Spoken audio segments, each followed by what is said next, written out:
Before history was written, it may have been designed. Not recorded in words, but embedded in forms, angles, and patterns that refuse to fade. Imagine a past where knowledge wasn't taught, it was constructed, hidden in plain sight, waiting not to be discovered, but recognized. Because some of what we call ancient doesn't behave like something primitive.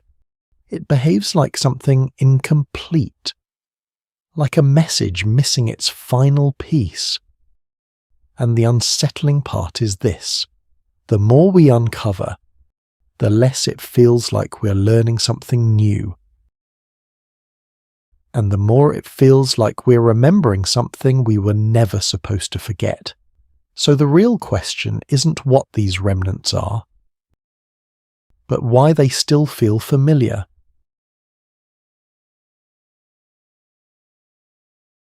In the gentle countryside of Suffolk, England, one of the most extraordinary archaeological discoveries in European history lies hidden beneath a series of grassy burial mounds at Sutton Hoo ship burial. At first glance, the landscape appears peaceful and unremarkable, overlooking the quiet waters of the River Deben. Yet beneath one of these mounds, archaeologists uncovered the ghostly remains of a massive ship burial that has transformed our understanding of early medieval England. The discovery began in 1939 when landowner Edith Pretty invited local archaeologist Basil Brown to investigate the mysterious mounds scattered across her estate. As Brown carefully removed layers of sandy soil, he began to notice rows of iron rivets forming a curved outline in the ground. Gradually, the shape of an enormous vessel emerged. Although the wooden planks had completely decayed due to the acidic soil, the imprint of the ship remained preserved through the pattern of more than 2,600 iron rivets that once held the structure together. From these rivets, archaeologists reconstructed the form of a ship nearly 27 meters long, comparable in size to later Viking vessels. The sophistication of its construction suggested a highly advanced shipbuilding tradition, using clinker-built techniques, where overlapping wooden planks were fastened together to create a strong yet flexible hull. Yet one puzzle remains unresolved. The burial mound stands on a hill far from deep water, meaning that the massive ship, likely weighing several tons, had somehow been transported from the river to the burial site. And exactly how early 7th century builders managed this logistical challenge remains unknown. Inside the centre of the ship, archaeologists uncovered a burial chamber containing an astonishing collection of treasure. More than 260 artifacts made from gold, silver, iron, garnet, and glass. Among the most iconic discoveries was the elaborate Sutton Hoo helmet, whose dramatic face mask has become one of the most recognisable symbols of the Anglo-Saxon world. However, beyond the visual beauty of these objects lies an even deeper mystery, one that involves the remarkable metallurgical technology used to produce them.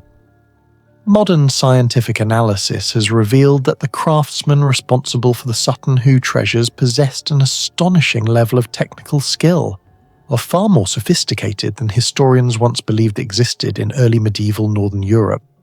The metalwork discovered at Sutton Hoo demonstrates mastery of several complex techniques, including cloisonné inlay, granulation, filigree, and advanced alloy control. Cloisonné, one of the most striking decorative methods found in the treasure, involved soldering extremely thin strips of gold onto a metal surface to create tiny compartments. These compartments were then filled with carefully cut garnet stones, producing intricate geometric and animal designs. In many of the Sutton Hoo objects, these gold partitions measure only 1 to 2 millimeters wide, yet they are arranged with remarkable symmetry. Even more impressive is the discovery that the garnets were backed with microscopic gold foil stamped with cross-hatched patterns. These patterns acted like tiny mirrors, reflecting light through the semi-transparent stones and dramatically enhancing their brilliance. Under modern microscopes, some of these reflective foils measure less than 1/10 of a millimetre thick. The precision required to produce and position such delicate components raises an important question. How did 7th century artisans achieve this level of micro-scale craftsmanship without modern optical tools? Further evidence of advanced metallurgy appears in the composition of the metals themselves. Scientific tests conducted using X-ray fluorescence and electron microscopy have shown that many of the Sutton Hoo gold artifacts contain carefully balanced mixtures of gold, silver, and copper. These alloys were likely designed to control both the colour and hardness of the finished objects. In several pieces, the gold purity exceeds 95%, suggesting access to highly refined raw materials. Even more remarkable is the use of gold granulation, tiny spheres of gold attached to surfaces to create textured decorative patterns. Some of these granules measure less than 0.3 millimeters in diameter. Attaching such particles required precise temperature control during heating. Too much heat would melt the granules entirely, while too little heat would prevent them from bonding with the base metal. Achieving this delicate balance suggests that Anglo-Saxon craftsmen possessed a sophisticated understanding of metallurgical processes and furnace temperatures. When compared with contemporary metalwork from other regions of Europe during the same period, the Sutton Hoo artifacts appear exceptionally refined. Merovingian jewellery from continental Europe often uses similar garnet cloisonné techniques, but typically with larger compartments and simpler geometric layouts. The Sutton Hoo pieces, by contrast, contain far denser and more intricate arrangements of stones and metal partitions. Some decorative panels include dozens of tiny garnets arranged in complex animal patterns known as the Germanic animal style. This level of artistic and technical complexity suggests the presence of highly specialized craftsmen working within elite workshops. Yet archaeologists have discovered very little direct evidence of such workshops in early Anglo-Saxon England, leaving open the possibility that some objects may have been produced by travelling artisans or through international trade networks. Yes, trade itself forms another fascinating aspect of the Sutton Hoo mystery. Several silver bowls found in the burial have been identified as imports from the Byzantine Empire, originating thousands of kilometres away in the eastern Mediterranean. One of these bowls bears Greek inscriptions typical of 6th century Byzantine craftsmanship. Meanwhile, geological analysis of the garnet gemstone suggests that some may have come from mines in India or Sri Lanka. If correct, this would indicate that the materials used to create the Sutton Hoo treasures travelled across vast trade routes stretching from South Asia to northern Europe. Such connections challenge the long-standing notion that early Anglo-Saxon England was isolated after the fall of the Roman Empire. Another enduring mystery concerns the identity of the individual buried within the ship. No skeleton was found during the original excavation because the acidic soil had dissolved all human remains. However, chemical analysis of the soil in later studies detected elevated phosphate levels in the centre of the burial chamber, indicating that a body had once been present. Many historians believe the grave may belong to Redwald, the powerful king of East Anglia who died in the early 7th century. Yet without inscriptions or physical remains, this identification remains uncertain. Subsequent archaeological campaigns have continued to shed new light on the Sutton Hoo site. Excavations conducted during the 1960s and 70s revealed additional burial mounds containing smaller ship graves and cremation burials. More recently, advanced survey techniques in the 21st century have identified traces of nearby Anglo-Saxon settlements, suggesting that Sutton Hoo was part of a larger ceremonial and political landscape rather than an isolated tomb. Today the site stands as one of the most important archaeological discoveries in Britain.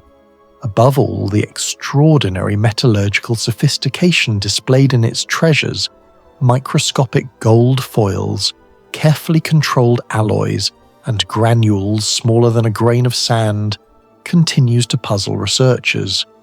Even with modern tools, reproducing some of these techniques remains extremely challenging.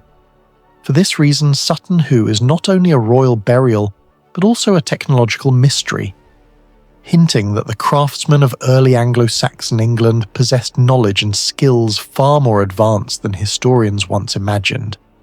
How do you think Anglo-Saxon craftsmen more than 1,300 years ago were able to create such extraordinarily advanced metallurgical techniques, some of which are still difficult to replicate even with modern technology? Share your thoughts or theories in the comments below.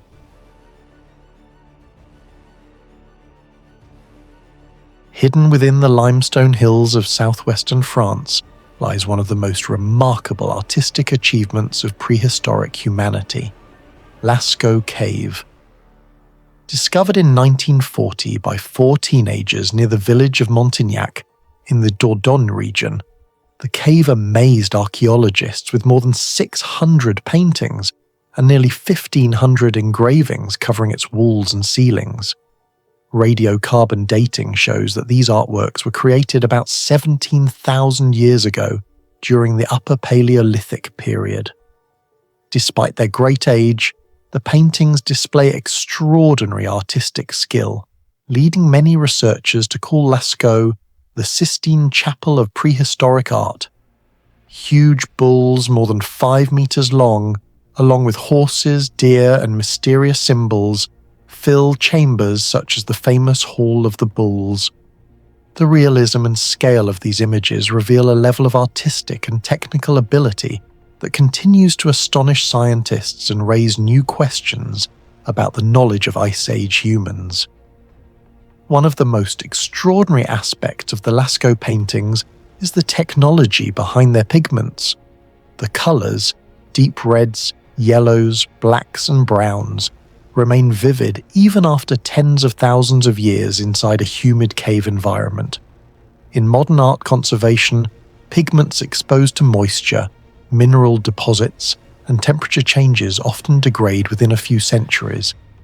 Yet the Lascaux colours have survived roughly 17 millennia with remarkable clarity. Chemical analyses conducted during multiple scientific campaigns in the 20th and 21st centuries, including detailed pigment studies by French archaeologists in the 1960s and later spectroscopic examinations in the 2000s, revealed that the prehistoric artists used mineral-based pigments such as iron oxide, ochre for reds and yellows, manganese dioxide for black tones, and charcoal from burned wood. These materials themselves are not mysterious.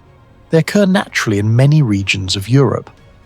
What continues to puzzle researchers, however, is the way these pigments were processed and applied. Microscopic examination of pigment particles collected during early excavations revealed that many of the minerals had been ground into extremely fine powder, far finer than what would normally result from simple crushing with stone tools. Some manganese pigment fragments appear to have been deliberately selected and transported from deposits located several kilometers away from the cave. This suggests that Paleolithic artists were not simply using whatever materials were immediately available, but were actively searching for minerals with specific color properties. In some cases, the pigments appear to have been heated or chemically altered before use, which may have enhanced their color intensity or durability. Even more intriguing is the possibility that prehistoric painters mixed these powdered minerals with organic binders, such as animal fat, marrow, plant sap, or blood, to create a primitive but highly effective paint. While traces of organic compounds are difficult to preserve over thousands of years, some chemical signatures detected in microscopic samples hint that binding agents may indeed have been used. If true, this would mean that Ice Age artists understood, at least through experimentation, that mixing pigments with certain substances could make the paint adhere more effectively to stone surfaces. The durability of the Lascaux pigments becomes even more impressive when compared with many later historical artworks. Medieval frescoes painted on plaster walls in Europe often fade within several centuries if exposed to humidity, while certain Renaissance pigments degrade significantly when exposed to oxygen or light. Yet the Lascaux paintings have endured for a period nearly 100 times longer. Iron oxide pigments are naturally stable, but the extraordinary preservation suggests that the prehistoric artists also understood how to prepare surfaces and apply paint in a way that maximized longevity. Some paintings were executed directly on the limestone surface, while others were carefully placed on naturally smoother sections of rock that may have been intentionally scraped or cleaned before painting. This level of preparation indicates a sophisticated awareness of how pigment interacts with stone surfaces. Another technological puzzle concerns the application methods used inside the cave. Archaeologists studying the paintings discovered evidence that artists employed multiple techniques, including brushing, engraving, and spraying pigments onto the wall. In certain areas, particularly where hand stencils appear, as pigment was likely blown through hollow bones or reed-like tubes, essentially creating a prehistoric form of airbrush technology. This method allowed artists to produce soft gradients and fine outlines, techniques that are rarely associated with Paleolithic art in popular imagination. Some pigments were also applied using pads made of moss or fur, while other lines appear to have been drawn with sticks or primitive brushes. These varied methods suggest a surprisingly complex toolkit and artistic tradition that must have developed over generations. Lighting technology inside the cave presents another layer of mystery. The deepest chambers of Lascaux are completely dark, yet many paintings appear on ceilings several meters above the ground or in narrow passages far from the entrance. Archaeologists have discovered stone lamps containing traces of burned animal fat, indicating that prehistoric visitors illuminated the cave with small controlled flames. These lamps produced relatively steady light with limited smoke, making them suitable for prolonged work inside enclosed spaces. However, painting enormous figures on ceilings up to 5 or 6 meters high would likely have required some form of scaffolding or climbing structure. Direct evidence for such structures has not survived, but the positioning of certain paintings strongly implies that artists had devised practical methods for reaching elevated surfaces. The realism of the animals depicted in the cave further highlights the intellectual sophistication of these prehistoric artists. Many figures show an understanding of movement rarely seen in ancient art. Horses appear mid-gallop, deer stretch their necks forward as if running, and some animals are drawn with multiple legs overlapping to create the illusion of motion, an effect remarkably similar to techniques used in modern animation and motion studies. This suggests that Ice Age painters possessed acute observational skills and perhaps spent significant time studying animal behavior in the wild. Given that these animals form the basis of Paleolithic hunting cultures, their detailed depiction may have held both symbolic and practical significance. Despite decades of archaeological research, the deeper purpose of the Lascaux cave paintings remains unresolved, and some scholars propose that the cave functioned as a ceremonial sanctuary where rituals related to hunting or spirituality took place. Others suggest that the images formed part of a symbolic communication system, possibly recording seasonal migrations of animals or mythological narratives. The presence of numerous abstract signs, dots, lines, branching shapes, and geometric patterns has led a few researchers to speculate that these symbols might represent one of the earliest attempts at structured symbolic communication, perhaps even a precursor to writing. Yet no definitive interpretation has gained universal acceptance. Scientific investigations of Lascaux have continued for decades. Major research campaigns occurred shortly after its discovery in the 1940s, and followed by extensive documentation efforts in the 1950s and 1960s, when scientists realized that carbon dioxide from visitors was damaging the fragile paintings. The cave was closed to the public in 1963 to preserve the artwork, and since then researchers have relied on advanced technologies such as digital scanning, high-resolution photography, and chemical pigment analysis to study the site. Modern replicas such as Lascaux 2 and Lascaux 4 were later constructed to allow visitors to experience the cave without endangering the original paintings. Even with these modern scientific tools, many questions remain unanswered. How did Paleolithic artists develop such refined pigment technology so early in human history? How did they learn to grind minerals so finely and mix them into paints capable of surviving 17,000 years? And perhaps most intriguingly, what motivated them to create such a vast gallery of images deep inside a dark cave where few people would ever see them? The Lascaux cave paintings stand not only as a masterpiece of prehistoric art, but also as a reminder that the technological creativity of ancient humans may have been far more advanced than we once imagined. How do you think prehistoric humans were able to create pigments durable enough to survive 17,000 years inside the Lascaux cave? Share your thoughts in the comments below. Buried beneath the damp soil of northern Britain for nearly 2,000 years, the Vindolanda tablets are among the most remarkable written discoveries from Roman Britain. They were uncovered at the Roman fort of Vindolanda, just south of Hadrian's Wall, during excavations led by Robin Burley in 1973. Since then, more than 1,700 tablets have been found in deep, waterlogged soil layers. These thin wooden sheets, usually birch, alder or oak, measure about 20 by 8 centimeters and are only 1 to 3 millimeters thick.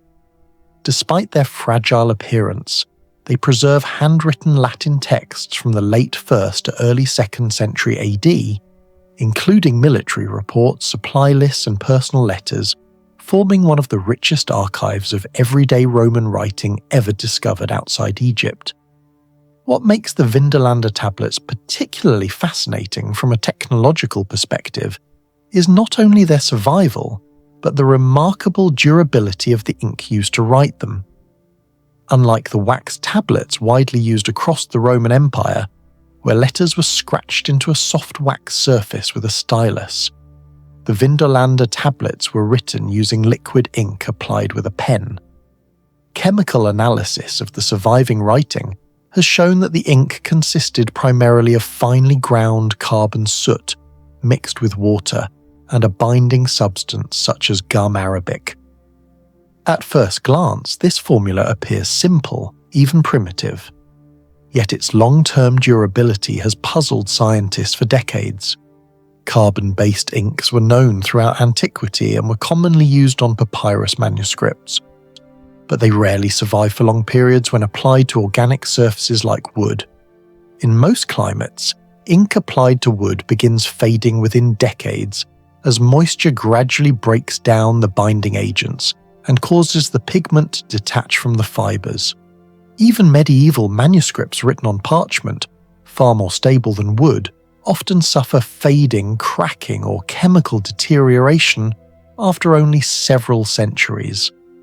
By comparison, the Vindolanda ink has remained legible after nearly 2,000 years underground, an achievement that continues to surprise researchers. The survival of this ink becomes even more remarkable when compared with other ancient written materials. Papyrus documents discovered in Egypt, for example, have survived for thousands of years primarily because they were preserved in extremely dry desert environments where humidity is almost non-existent. Outside such conditions, papyrus typically deteriorates rapidly. In humid regions, it rarely survives more than a few centuries before decaying completely. Yet the Vindolanda tablets endured in precisely the opposite environment. Cold, wet soil in northern England, where organic materials would normally decompose quickly. Archaeologists believe that the key to their survival lies in the unusual soil conditions at Vindolanda itself.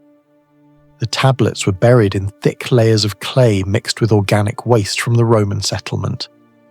These layers became heavily waterlogged, creating an oxygen-poor environment that prevented bacteria and fungi from decomposing the wood.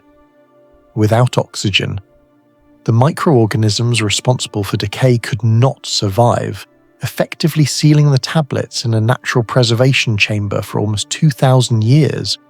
Even so, the survival of the ink remains especially intriguing.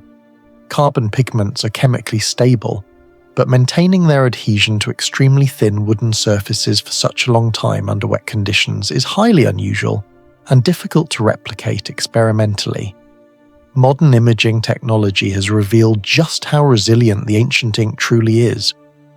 Many tablets appear completely blank when viewed under ordinary light, leading early excavators to believe that their writing had vanished.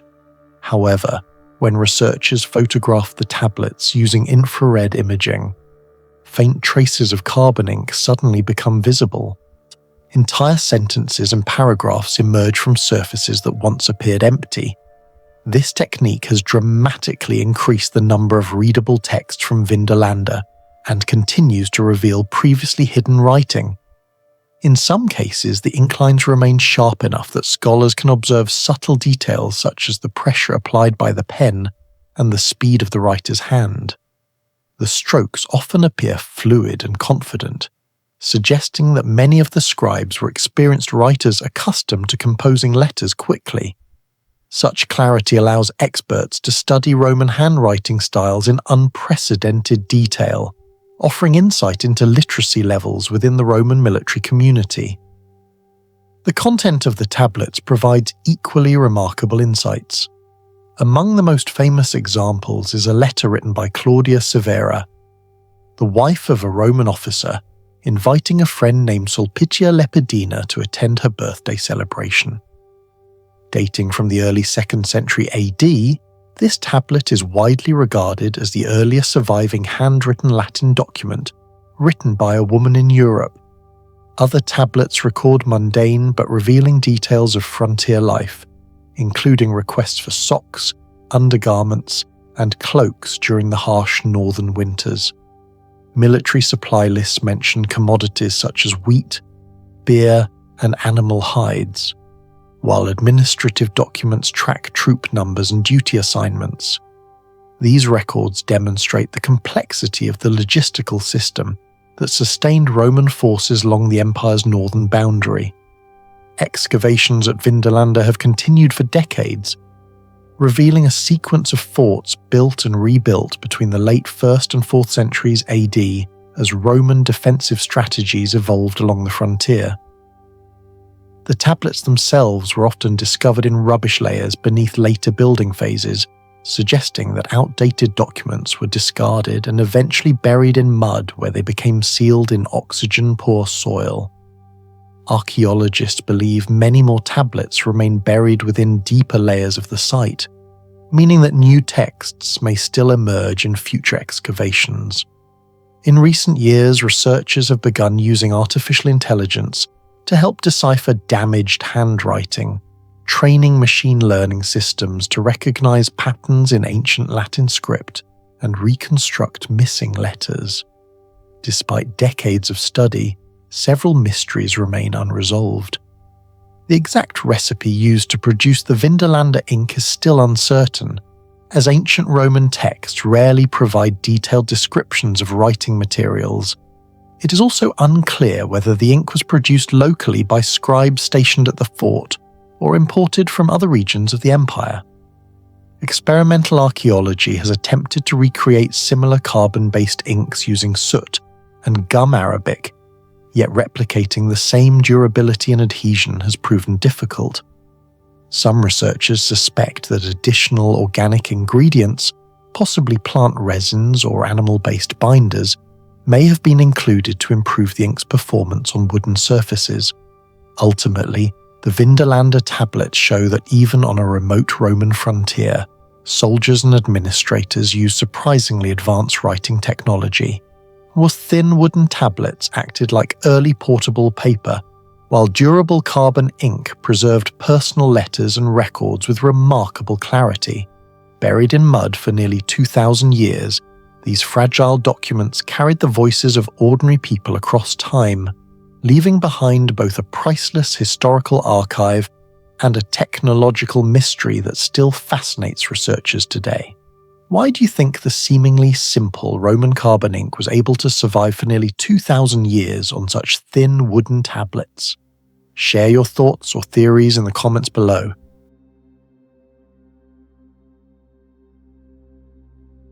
The marble statue known as Venus de Milo is considered one of the greatest masterpieces of classical sculpture. Today, the statue is displayed at the Louvre Museum, where it's admired by millions of visitors for its graceful beauty and striking realism. The sculpture was discovered in the year 1820 on the Greek island of Milos by a farmer named Yorgos Kentrotas. Found in several fragments among the ruins of an ancient theatre, the statue was missing its arms but remained remarkably well preserved. Scholars believe it was created sometime between 130 and 100 BCE, during the Hellenistic period, and most likely represents the Greek goddess of love, Aphrodite. However, even after more than 2 centuries of research, many details about the statue's creation and its original appearance remain a mystery. One of the first puzzles concerns the extraordinary technical precision involved in carving the sculpture. Standing approximately 203 centimeters tall, the figure displays anatomical proportions that align closely with mathematical ideals of beauty, such as the classical golden ratio. The subtle twist of the torso, the balance between the exposed upper body and the draped lower garment, and the delicate shaping of muscles beneath the marble surface all suggest a deep understanding of human anatomy and geometry. What makes this particularly remarkable is the limited set of tools available to ancient Greek sculptors.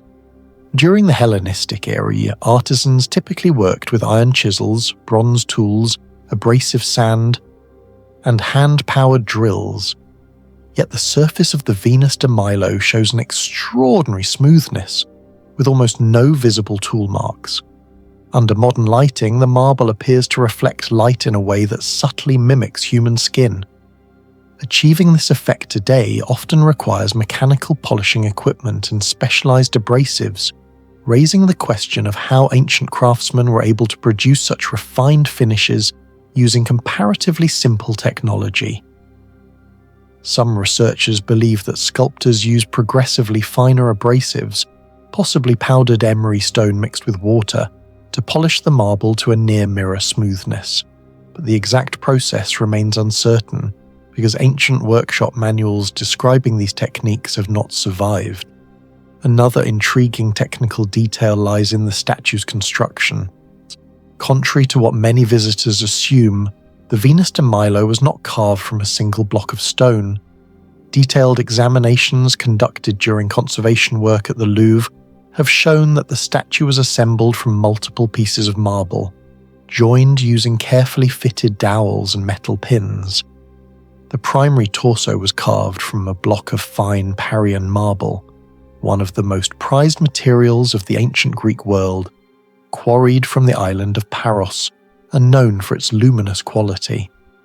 The arms, which are now lost, were carved separately and attached later.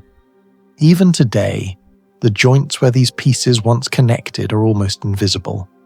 This level of precision indicates that Hellenistic sculptors possessed highly sophisticated methods of planning and assembly, uncomparable in some ways to modular construction techniques used in modern sculpture and architecture. Yet perhaps the most famous mystery surrounding the Venus de Milo is the loss of its arms. When the statue was first unearthed in the year 1820, fragments of the arms were reportedly present among the debris, but they were lost during the chaotic process of transporting the sculpture to France. Because of this, scholars have debated for generations what pose the statue originally displayed. Some researchers propose that Aphrodite was holding the golden apple awarded to her in the mythological Judgment of Paris, symbolizing her victory over the other goddesses. Others suggest that she may have been leaning on a shield or mirror, without the original arms, however, or it is impossible to determine the statue's intended gesture with certainty. The missing limbs have become part of the sculpture's enduring mystique, turning an incomplete artifact into one of the most recognizable icons of ancient art. However, one of the most fascinating and least understood aspects of the Venus de Milo involves something that most modern viewers never imagine. The statue may once have been brightly coloured. Today the sculpture appears as pure white marble, reinforcing the popular image of classical Greek art as austere and monochrome. But archaeological evidence increasingly suggests that this perception is misleading. Many ancient Greek sculptures were originally painted using mineral pigments and decorated with metallic accessories. Over centuries, exposure to light, moisture, and cleaning processes removed most of these pigments, leaving behind the bare marble surface that modern audiences associate with classical beauty. Scientific investigations conducted in the late 20th and early 21st centuries have revealed faint chemical traces of pigments on numerous ancient statues, prompting scholars to reconsider how these works originally looked. In the case of the Venus de Milo, microscopic analysis has detected possible traces of pigments and attachment points that suggest the statue may once have included painted details or decorative elements. For example, small holes and surface marks near the ears indicate that the figure may have worn metal earrings. Similar attachment marks on the head imply that a metal crown or diadem could once have been placed on the sculpture. These details would have dramatically altered the statue's appearance. Instead of a plain white figure, the goddess may have been adorned with gleaming bronze or gold accessories that caught the light in temple interiors. Even more intriguing is the question of painted coloration. Studies of comparable Hellenistic sculptures have revealed pigments such as Egyptian blue, cinnabar red, and yellow ochre applied to marble surfaces. These pigments were derived from minerals and carefully bound using organic substances such as egg or plant resins. In several excavations across Greece and Asia Minor, archaeologists have discovered statues whose colours survived in protected crevices. For instance, fragments of Hellenistic statues found in Delos during 20th century excavations retained visible traces of blue and red pigments even after more than 2,000 years. Such discoveries demonstrate that Greek sculptors did not intend their works to remain plain marble. Instead, colour was often used to emphasize details such as hair, lips, clothing patterns, and jewellery. If the Venus de Milo was similarly painted, the transformation in appearance would have been dramatic. Her hair might have been tinted golden or reddish-brown, while the drapery around her hips could have carried subtle patterns or shading to enhance the illusion of fabric. The lips and eyes may have been lightly coloured to give the statue a more lifelike presence. This idea challenges the long-held Western tradition that associates classical beauty with pure white marble. In reality, ancient viewers may have experienced the statue as a vibrant, multicoloured figure rather than the monochrome icon we see today. The durability of ancient pigments adds another layer to the mystery. Some mineral pigments used in antiquity have proven extraordinarily resilient. Egyptian blue, for example, is one of the earliest synthetic pigments ever created and can remain chemically stable for thousands of years. Modern scientific tests have shown that its crystalline structure allows it to fluoresce under infrared light even when invisible to the naked eye. Researchers studying ancient statues often use ultraviolet and infrared imaging to detect such hidden traces. Yet despite these advanced techniques, only faint hints of coloration have been identified on the Venus de Milo itself. Whether the statue was extensively painted or only lightly decorated remains uncertain, leaving historians to debate how dramatically its original appearance differed from the form we know today. The Venus de Milo remains not only a symbol of classical beauty, but also a reminder of how much we still do not know about ancient technology and artistic practices. Its precise carving, sophisticated construction, missing arms, and especially the mystery of its lost colours continue to intrigue researchers. What appears today as a timeless white marble statue may once have been a vividly decorated image of a goddess, adorned with pigments and metal ornaments inside an ancient sanctuary. Even after more than 2,000 years, the sculpture still holds secrets that modern archaeology is only beginning to uncover. What do you think Venus de Milo originally looked like when it was fully painted and decorated? Would it have appeared completely different from the white marble figure we see today? Share your thoughts in the comments below. The paintings of Altamira Cave are often described as the Sistine Chapel of Paleolithic art, yet the true mystery of this prehistoric masterpiece may lie not only in its beauty, but in the astonishing material technology behind its colours. Hidden within a limestone hill in northern Spain, Altamira was first discovered in 1868 by a local hunter named Modesto Cubillas, but its true significance was revealed in 1879 when the Spanish archaeologist Marcelino Sanz de Sautuola and his young daughter Maria entered the cave and noticed vivid red and black animals covering the ceiling. At first, the scientific community refused to believe the paintings were prehistoric. Many scholars argued that humans of the Paleolithic period lacked the intellectual capacity and technical skill required to create such sophisticated imagery. Only after further discoveries of decorated caves across Europe, especially the famous Lascaux cave in 1940 and later Chauvet cave in 1994, did archaeologists finally accept that Altamira was authentic. Today, radiocarbon dating and uranium-thorium analysis suggest that many of the paintings were created between 14,000 and 36,000 years ago. During the Upper Paleolithic period, particularly within the Solutrean and Magdalenian cultural phases. What continues to puzzle researchers, however, is the remarkable durability of the pigments used in the paintings. The famous ceiling of Altamira features dozens of animals, most notably large European bison, along with horses, deer, and abstract signs, painted in deep reds, blacks, and earthy browns. Despite the passage of tens of thousands of years, the colours remain strikingly vivid. In some areas, the pigments appear almost freshly applied, an extraordinary phenomenon considering the extreme age of the artwork. Modern chemical analyses conducted throughout the 20th and 21st centuries have revealed that the primary red pigment came from finely ground hematite, iron oxide, while black tones were created using charcoal and manganese oxide.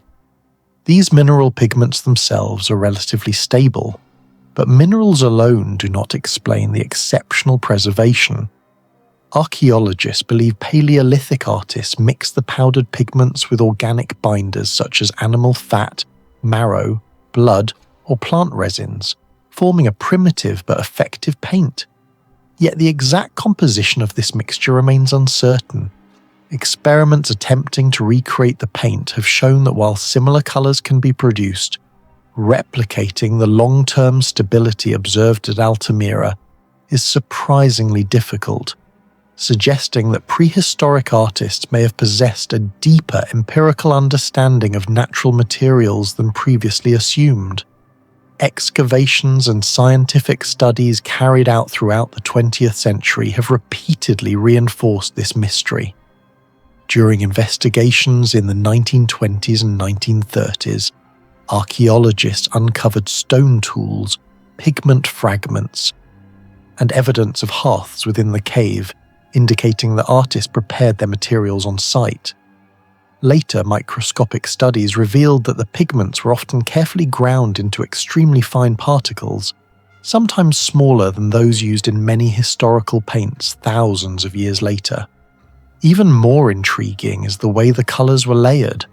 Some figures display multiple layers of pigment applied sequentially, creating subtle tonal variations and depth. In certain bison figures, red pigment forms the body, while black lines emphasize muscle contours, horns, and hooves. This technique produces a visual realism that rivals much later artistic traditions.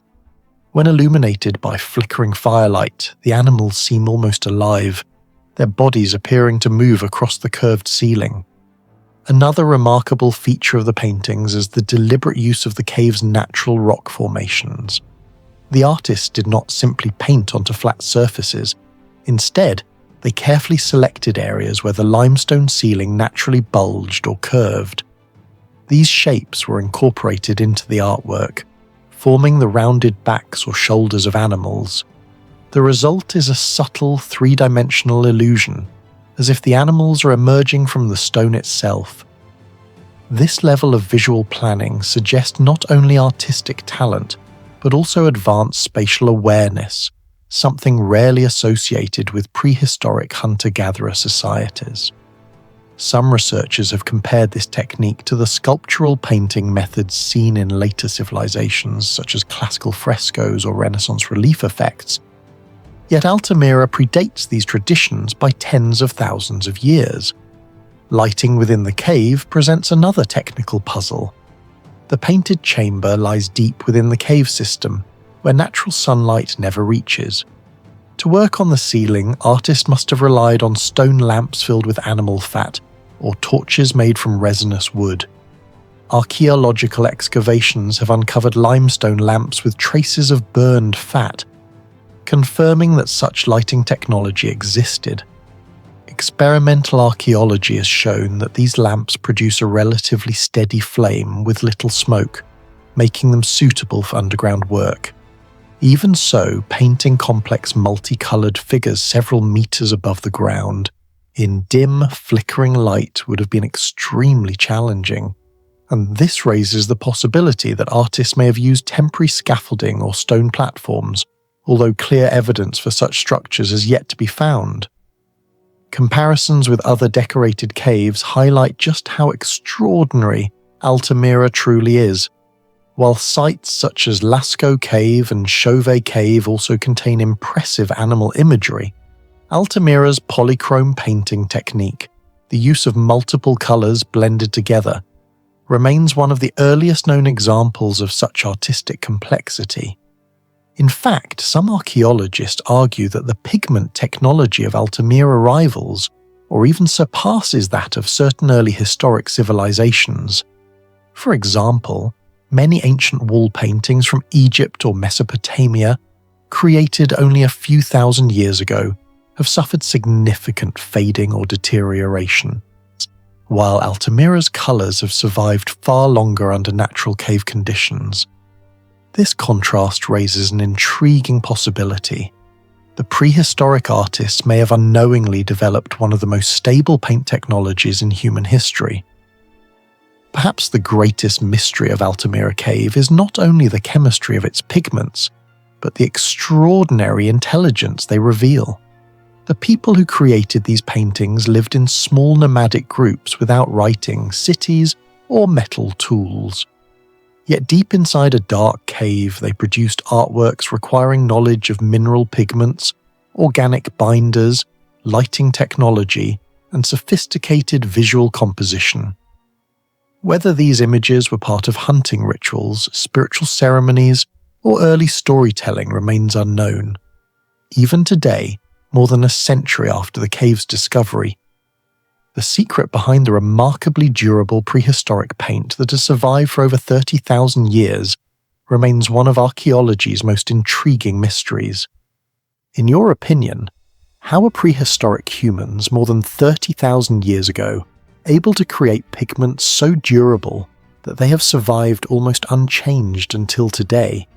Share your thoughts in the comments below. Hidden in the barren cliffs overlooking the hypersaline waters of the Dead Sea, one of the most astonishing archaeological discoveries of the 20th century emerged almost by accident. In the year 1947, a young Bedouin shepherd searching for a lost goat threw a stone into a cave near the remote desert settlement of Qumran. Instead of the echo of empty rock, he heard the sound of breaking pottery. What followed was the discovery of the Dead Sea Scrolls, a collection of more than 900 ancient manuscripts dating roughly from the 3rd century before the Common Era to the 1st century of the Common Era. Over the following decade, archaeologists and local Bedouins explored 11 caves scattered across the limestone cliffs of Qumran, recovering tens of thousands of fragments belonging to hundreds of scrolls. These texts included biblical manuscripts, religious commentaries, community rules, and mysterious writings that shed new light on the world of ancient Judaism. Yet beyond their religious and historical importance, the scrolls also revealed something far more unexpected, a level of material technology and manuscript craftsmanship that continues to puzzle scientists more than 2,000 years later. Perhaps the most extraordinary and still poorly understood aspect of the Dead Sea Scrolls is the remarkable durability of the parchment on which many of them were written. Unlike papyrus, which was commonly used in the ancient Mediterranean but deteriorates rapidly in humid conditions, the majority of the Qumran manuscripts were written on carefully prepared animal skins known as parchment. At first glance, either parchment might seem like a simple material, merely animal hide stretched, scraped and dried. But detailed modern analysis has revealed that the parchment used in many Dead Sea Scrolls is far more sophisticated than previously imagined. Some of the scrolls, such as the famous Great Isaiah Scroll, measure more than 7 meters in length and remain astonishingly well preserved, despite being over 2,000 years old. When compared with medieval European parchment manuscripts that are only 800 or 900 years old, many of which show severe cracking, warping, or biological decay, the survival of these ancient texts appears almost miraculous. Recent scientific studies have begun to uncover the secrets behind this durability, yet the full process remains elusive. While using techniques such as X-ray fluorescence spectroscopy and advanced chemical mapping, researchers discovered that the parchment of several Dead Sea Scrolls is coated with a thin layer of inorganic minerals not normally associated with traditional parchment preparation. Instead of the typical calcium-based residues expected from lime treatments used in medieval parchment production, scientists detected a mixture of sulfate salts, sodium compounds, and unusual chloride minerals. Even more puzzling, many of these compounds are not naturally found in the soil or water surrounding Qumran, suggesting that they were intentionally applied during the manufacturing process. This mineral layer appears to have acted as a kind of protective coating, kind of smoothing the surface of the parchment while also stabilizing the collagen fibers within the animal skin. In modern materials science, similar mineral coatings are used to improve durability and resistance to environmental damage. The presence of such a coating on manuscripts produced more than 2 millennia ago raises an extraordinary question. Did the ancient scribes or craftsmen possess a specialized knowledge of chemical treatments for organic materials? Comparisons with other ancient manuscripts only deepen the mystery. Papyrus scrolls discovered in Egypt, some dating from similar periods, often survive only in extremely dry conditions and tend to become brittle and fragmented over time. Even in the arid climate of Egypt, papyrus fibers gradually separate and crumble after centuries. By contrast, parchment scrolls from Qumran, many buried in caves exposed to desert temperature fluctuations ranging from scorching daytime heat to cold desert nights, have survived with remarkable integrity. In some cases, the ink remains sharp and legible across the entire surface of the parchment, with minimal deterioration of the writing material itself. Laboratory measurements have shown that the collagen fibers within certain Dead Sea Scroll parchments remain surprisingly stable, indicating that the mineral treatment may have slowed the natural breakdown of organic proteins. Archaeological excavations carried out between 1947 and 1956 gradually revealed the scale of the discovery. Excavators identified 11 caves containing scroll fragments, along with large ceramic storage jars that once held the manuscripts. Many of these jars were tall, cylindrical vessels sealed with fitted lids, suggesting that the scrolls were deliberately stored for long-term preservation. Yet even with this protective storage system, the survival of delicate parchment for over 2,000 years still depends heavily on the original quality of the material itself. In other words, without exceptionally durable parchment, even the dry desert caves might not have been enough to preserve the texts. This realization has led some researchers to speculate that the artisans responsible for producing the scrolls had developed a highly refined parchment manufacturing technique, perhaps passed down through specialized scribal communities. Further clues have emerged from microscopic examination of the parchment surfaces. Scientists have observed that the outer layer of the material is unusually smooth and uniform, allowing scribes to write precise Hebrew characters with extraordinary consistency. Unlike many later manuscripts where the surface texture of parchment varies widely across the page, the Dead Sea Scrolls often show an almost polished writing surface. This suggests a controlled finishing process, possibly involving mineral polishing powders or carefully calibrated drying techniques. The exact method, however, remains unknown. Even modern attempts to replicate the chemical composition of the scroll parchment have struggled to reproduce the same structural properties. Equally intriguing is the ink used on these ancient texts. While many manuscripts were written using carbon-based ink made from soot and organic binders, some scrolls contain traces of metal elements that suggest more complex ink formulations.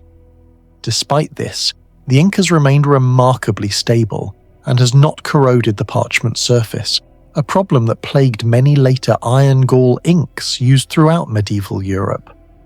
The stability of both the ink and parchment suggests that the entire writing system, from material preparation to scribal technique, was part of a carefully controlled technological tradition. Today, the Dead Sea Scrolls continue to challenge modern science. Scholars have used infrared imaging, multispectral scanning, and digital reconstruction techniques to read faded text and piece together thousands of fragments. Yet despite these technological advances, the fundamental mystery remains unresolved. How did ancient craftsmen develop such a resilient writing material long before the rise of modern chemistry? The cliffs of Qumran, overlooking the silent waters of the Dead Sea, still guard many of their secrets. And as researchers continue to analyze these ancient manuscripts, one fact becomes increasingly clear. The creators of the Dead Sea Scrolls possessed a level of technical skill and material knowledge that may have been far more advanced than historians once imagined. How do you think ancient people were able to create parchment durable enough to survive for more than 2,000 years? Share your thoughts in the comments below.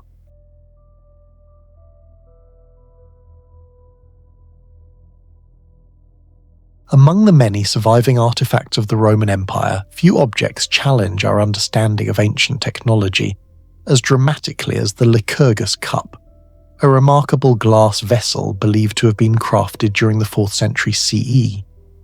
At first glance, it appears to be a masterpiece of Roman decorative art, carved with extraordinary detail and depicting a dramatic mythological scene.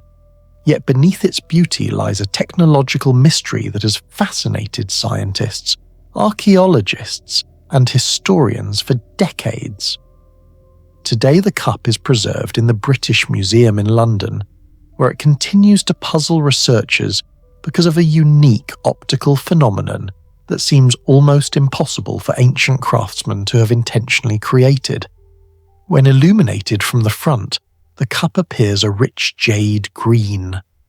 But when light shines through the glass from behind, the entire vessel transforms into a glowing deep red, almost like illuminated wine.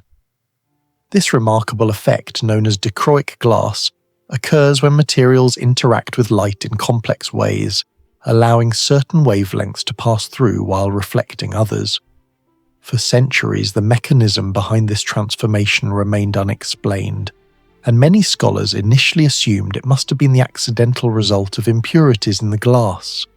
However, modern scientific investigation has revealed something far more astonishing. The colour-changing effect is produced by microscopic particles of precious metals embedded within the glass itself.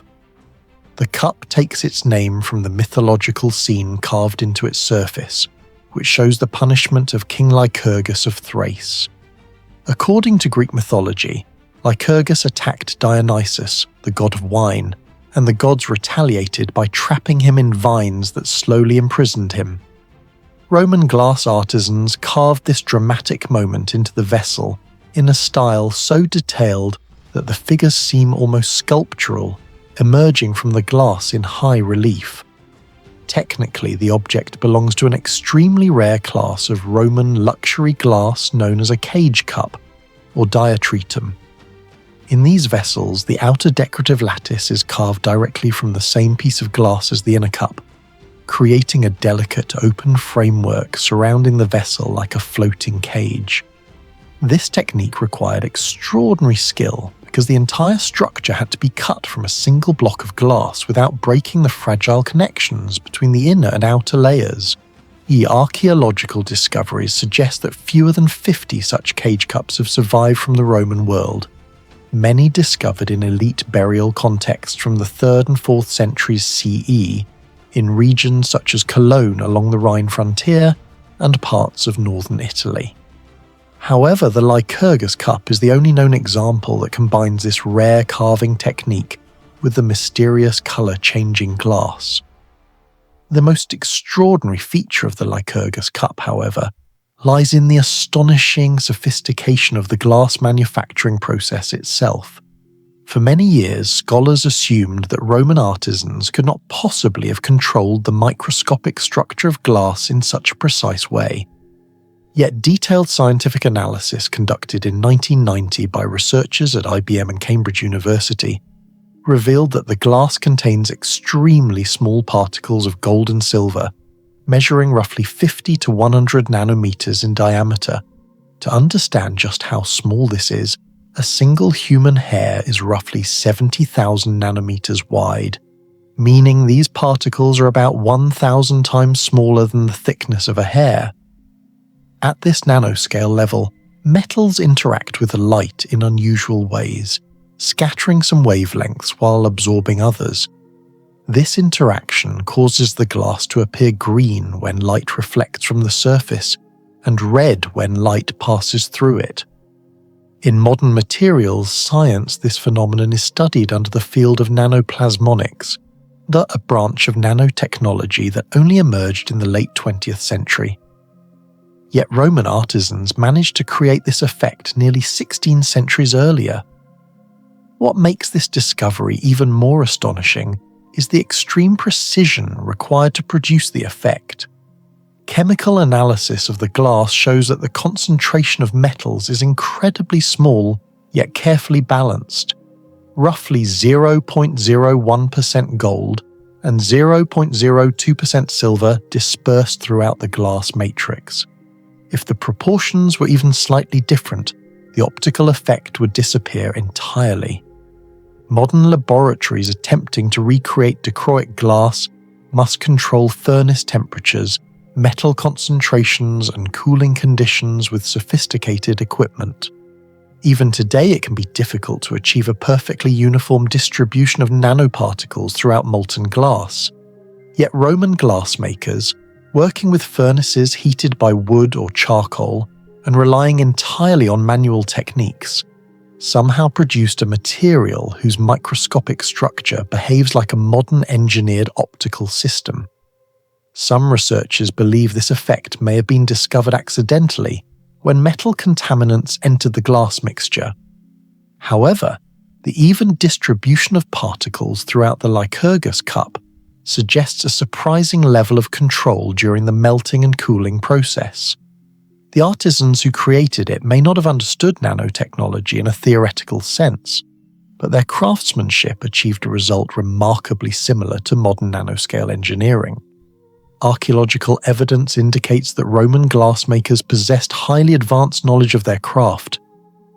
Excavations of Roman glass workshops across the Mediterranean including sites in Alexandria, Syria and the Rhineland, reveal furnaces capable of reaching temperatures exceeding 1,000 degrees Celsius, along with specialized crucibles used to melt silica sand, soda, and lime into glass.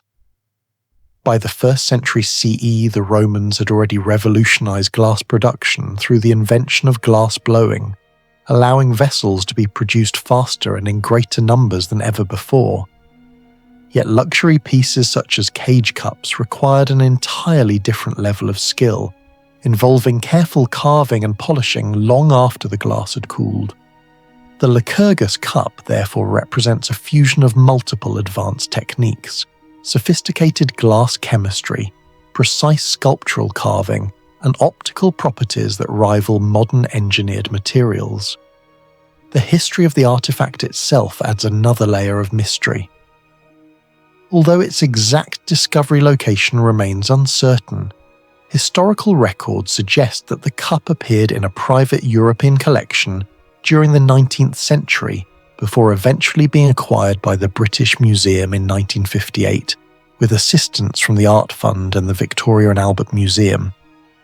Only decades later did scientists begin to analyse the material closely, revealing the presence of nanoscale metal particles responsible for its dramatic colour shift. What each new study has reinforced the same conclusion. The Lycurgus cup demonstrates a level of material sophistication in the Roman world that historians once believed impossible. While Roman engineering achievements are usually associated with roads, aqueducts, and monumental architecture, this delicate glass vessel reveals a different side of ancient innovation, one that operates on a scale invisible to the naked eye. More than 16 centuries after it was created, the Lycurgus cup continues to challenge modern assumptions about ancient technology. Whether its remarkable properties were the result of deliberate experimentation or a fortunate accident that Roman artisans learned to reproduce remains unknown. What is clear, however, is that the cup embodies a technological mystery that bridges the ancient and modern worlds. In a time long before microscopes or nanotechnology laboratories existed, Roman craftsmen produced a material whose behavior mirrors some of the most advanced optical materials studied by scientists today. The Lycurgus cup therefore stands not only as a masterpiece of Roman art, but also as a powerful reminder that the technological capabilities of ancient civilizations may still hold secrets waiting to be rediscovered. Do you think the strange colour-changing effect of the Lycurgus cup was the result of a highly advanced glass-making technology intentionally developed by the Romans, or was it simply a remarkable accident discovered during the crafting process? Share your thoughts in the comments below. Hidden beneath the desert cliffs of the Valley of the Kings lies one of the most remarkable archaeological discoveries in history, the tomb of Tutankhamun. Known today as Tomb of Tutankhamun, the burial chamber remained sealed for more than 3,000 years until British archaeologist Howard Carter discovered it in 1922. When Carter looked through the first small opening in the doorway, he famously described seeing wonderful things. Inside the tomb, archaeologists uncovered more than 5,000 artifacts including chariots, statues, weapons, jewellery and ritual objects. Yet beyond the treasure itself, one feature continues to puzzle scientists: the extraordinary metallurgical skill displayed in the gold artifacts, especially the famous funerary mask, which reveals a level of craftsmanship that still raises questions about the technological knowledge of ancient Egypt. The golden mask itself weighs roughly 11 kilograms and is composed of high-purity gold, estimated at between 95 and 98%. What makes the object extraordinary is not simply the amount of gold used, but the precision with which it was worked. The mask was created using hammered gold sheets of different thicknesses, carefully shaped and joined together with seams so subtle they're almost invisible even under magnification. Modern metallurgical analysis performed in the 20th and 21st centuries using X-ray fluorescence scanning revealed that different sections of the mask contained slightly different gold alloys, as indicating that ancient craftsmen deliberately adjusted the metal composition to achieve specific colours and structural properties. For example, the face portion of the mask contains a softer gold alloy that allowed finer shaping of facial features, while the heavier sections, such as the Nemes headdress, contain a slightly different mixture designed to maintain structural rigidity. This level of metallurgical planning suggests a deep understanding of material behaviour that would not normally be expected in a civilization working primarily with bronze tools. Even more remarkable is the intricate inlay work embedded across the mask and many other golden artifacts from the tomb. Craftsmen inserted carefully cut pieces of lapis lazuli, quartz, obsidian, turquoise, and coloured glass into extremely narrow grooves within the gold surface. In many cases, the gaps between stone and metal measure less than 1 millimetre, forming perfectly aligned geometric patterns and symbolic designs. Achieving such accuracy on soft gold surfaces would be challenging, even with modern rotary tools, yet ancient Egyptian artisans were working with copper chisels, stone abrasives, and primitive polishing tools. Some decorative elements were produced using a technique known as granulation, where hundreds of microscopic gold beads were fused to the surface of jewellery or ceremonial objects. Many of these beads measure only a fraction of a millimetre in diameter. Modern jewellers know that attaching such granules without visible solder requires extremely precise temperature control during heating. However, there is still debate among researchers about how ancient Egyptian craftsmen managed to control these temperatures so precisely without modern furnaces or thermometers. Some scholars believe organic bonding agents or specialised charcoal furnaces may have been used, yet the exact method remains uncertain. Archaeological excavations conducted during the original 1922 discovery and later conservation studies in the 1960s and early 2000s have provided additional evidence of the extraordinary complexity of these gold objects. When conservators examined the mask more closely during restoration work in 2016, they discovered microscopic tool marks suggesting that artisans used multiple stages of hammering, annealing, and polishing to gradually refine the gold surface. Annealing is a metallurgical process in which metal is repeatedly heated and cooled to restore flexibility after deformation. Evidence of this process indicates that Egyptian goldsmiths understood how to prevent metal fatigue thousands of years before modern metallurgy formally described the phenomenon. Comparisons with other ancient cultures from the same period highlight how unusual this level of craftsmanship was. For instance, many gold artifacts from Bronze Age Europe dating to around 1400 BC show visible seams and irregular shaping, while the funerary mask of Tutankhamun, created around 1323 BCE, demonstrates remarkably smooth surfaces and symmetrical proportions. Even compared to later civilizations such as classical Greece or early Rome, the scale and technical perfection of the mask remain exceptional. Beyond the mask, the tomb also contained numerous golden coffins and ritual objects that further illustrate the astonishing metalworking capabilities of ancient Egyptian artisans. Tutankhamun's mummy was placed inside 3 nested coffins, the innermost of which was made entirely of solid gold and weighs more than 100 kilograms. The coffin's decorative patterns include delicate engravings, stone inlays, and embossed reliefs that required precise shaping of thick gold sheets. Creating such a massive gold structure without modern casting equipment would have required an enormous amount of labour and technical expertise. Researchers estimate that producing the inner coffin alone could have required thousands of hours of skilled work by specialised craftsmen within royal workshops. Similar levels of craftsmanship can be seen in other objects from the tomb, including gold daggers, ceremonial shrines, and elaborate jewellery sets.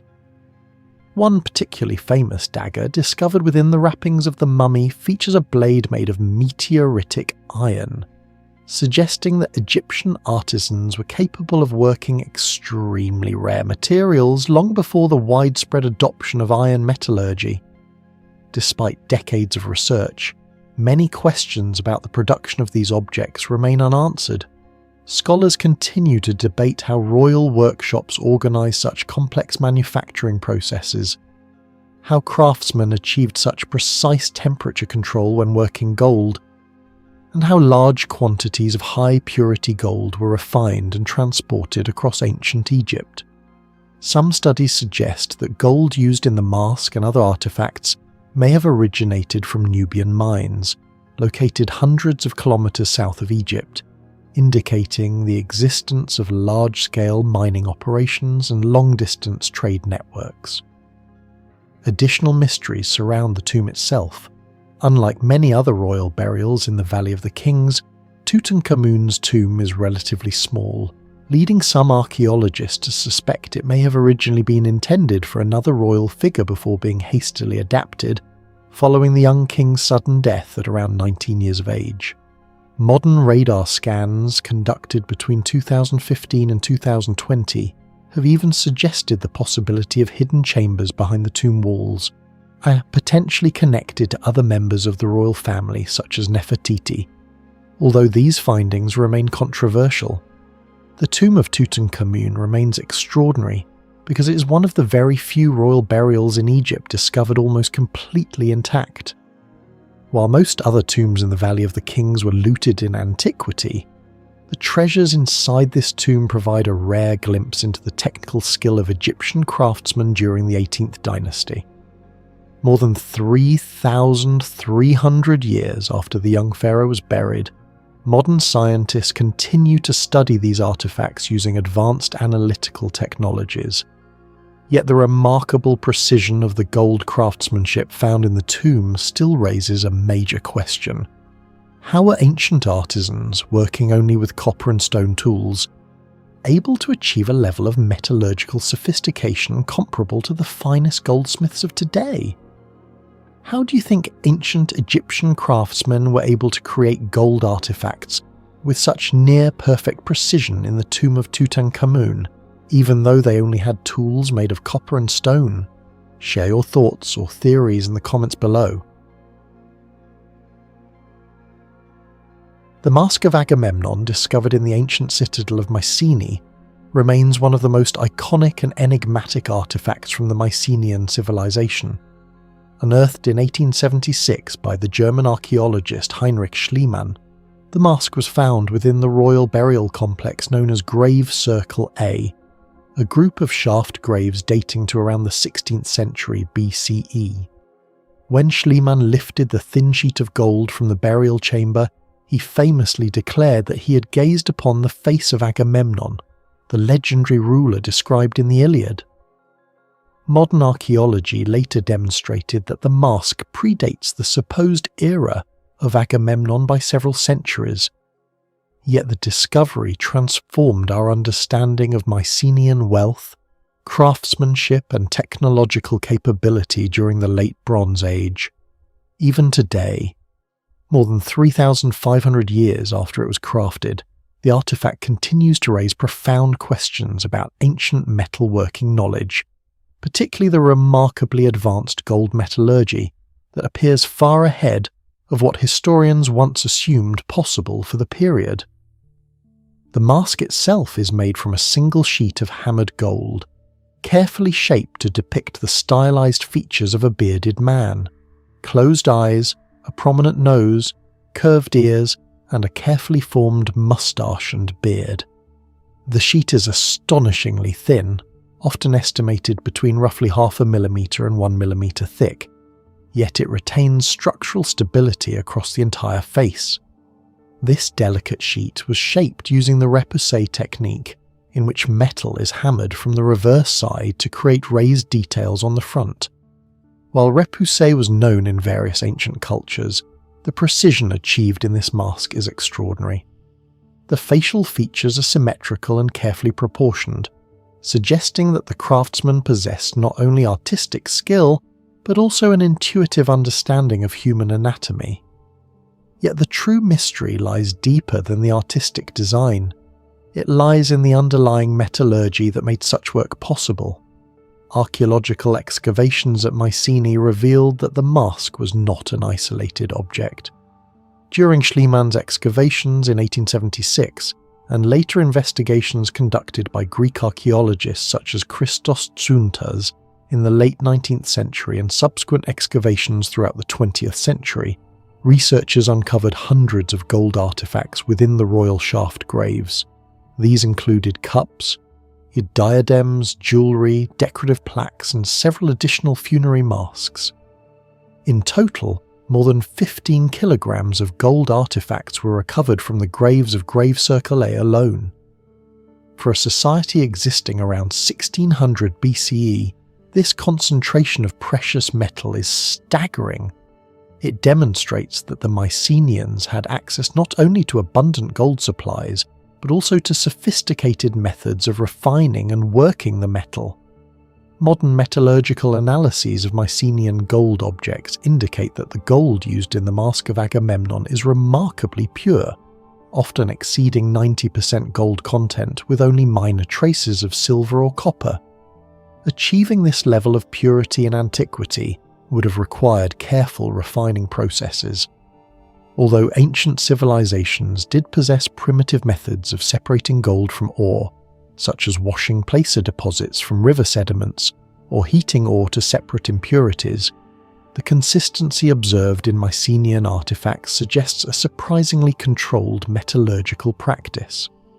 Some researchers believe the Mycenaeans may have used early forms of cupellation or repeated melting and hammering cycles to gradually remove impurities. However, the exact methods remain uncertain because few metallurgical workshops from Mycenaean Greece have survived archaeologically.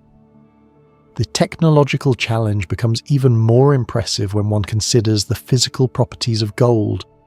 Gold is highly malleable, which allows it to be hammered into extremely thin sheets. Yet this malleability also makes it vulnerable to tearing or deformation if the metal is worked improperly. Creating a sheet large enough to cover a human face, without fractures, uneven thickness, or structural collapse, requires remarkable control over hammering pressure, heating cycles, and shaping techniques. Modern goldsmiths can replicate similar sheets using precise tools and temperature control, but doing so with Bronze Age tools made primarily from bronze or stone would have demanded extraordinary craftsmanship. In comparison, many other Bronze Age cultures used gold primarily for small ornaments or beads, rarely producing large continuous sheets with detailed facial modelling. The scale of Mycenaean gold production also raises questions about resource networks. Geological analysis suggests that much of the gold found in Mycenaean graves may have originated from regions far beyond mainland Greece.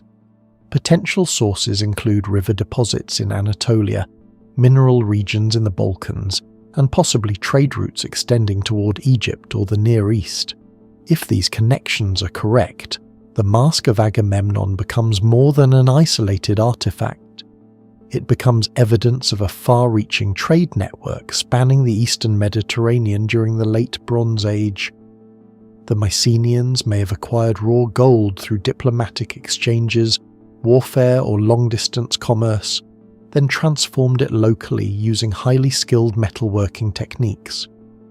Another fascinating aspect of the mask is the possibility that it represents one of the earliest attempts at portraiture in European history.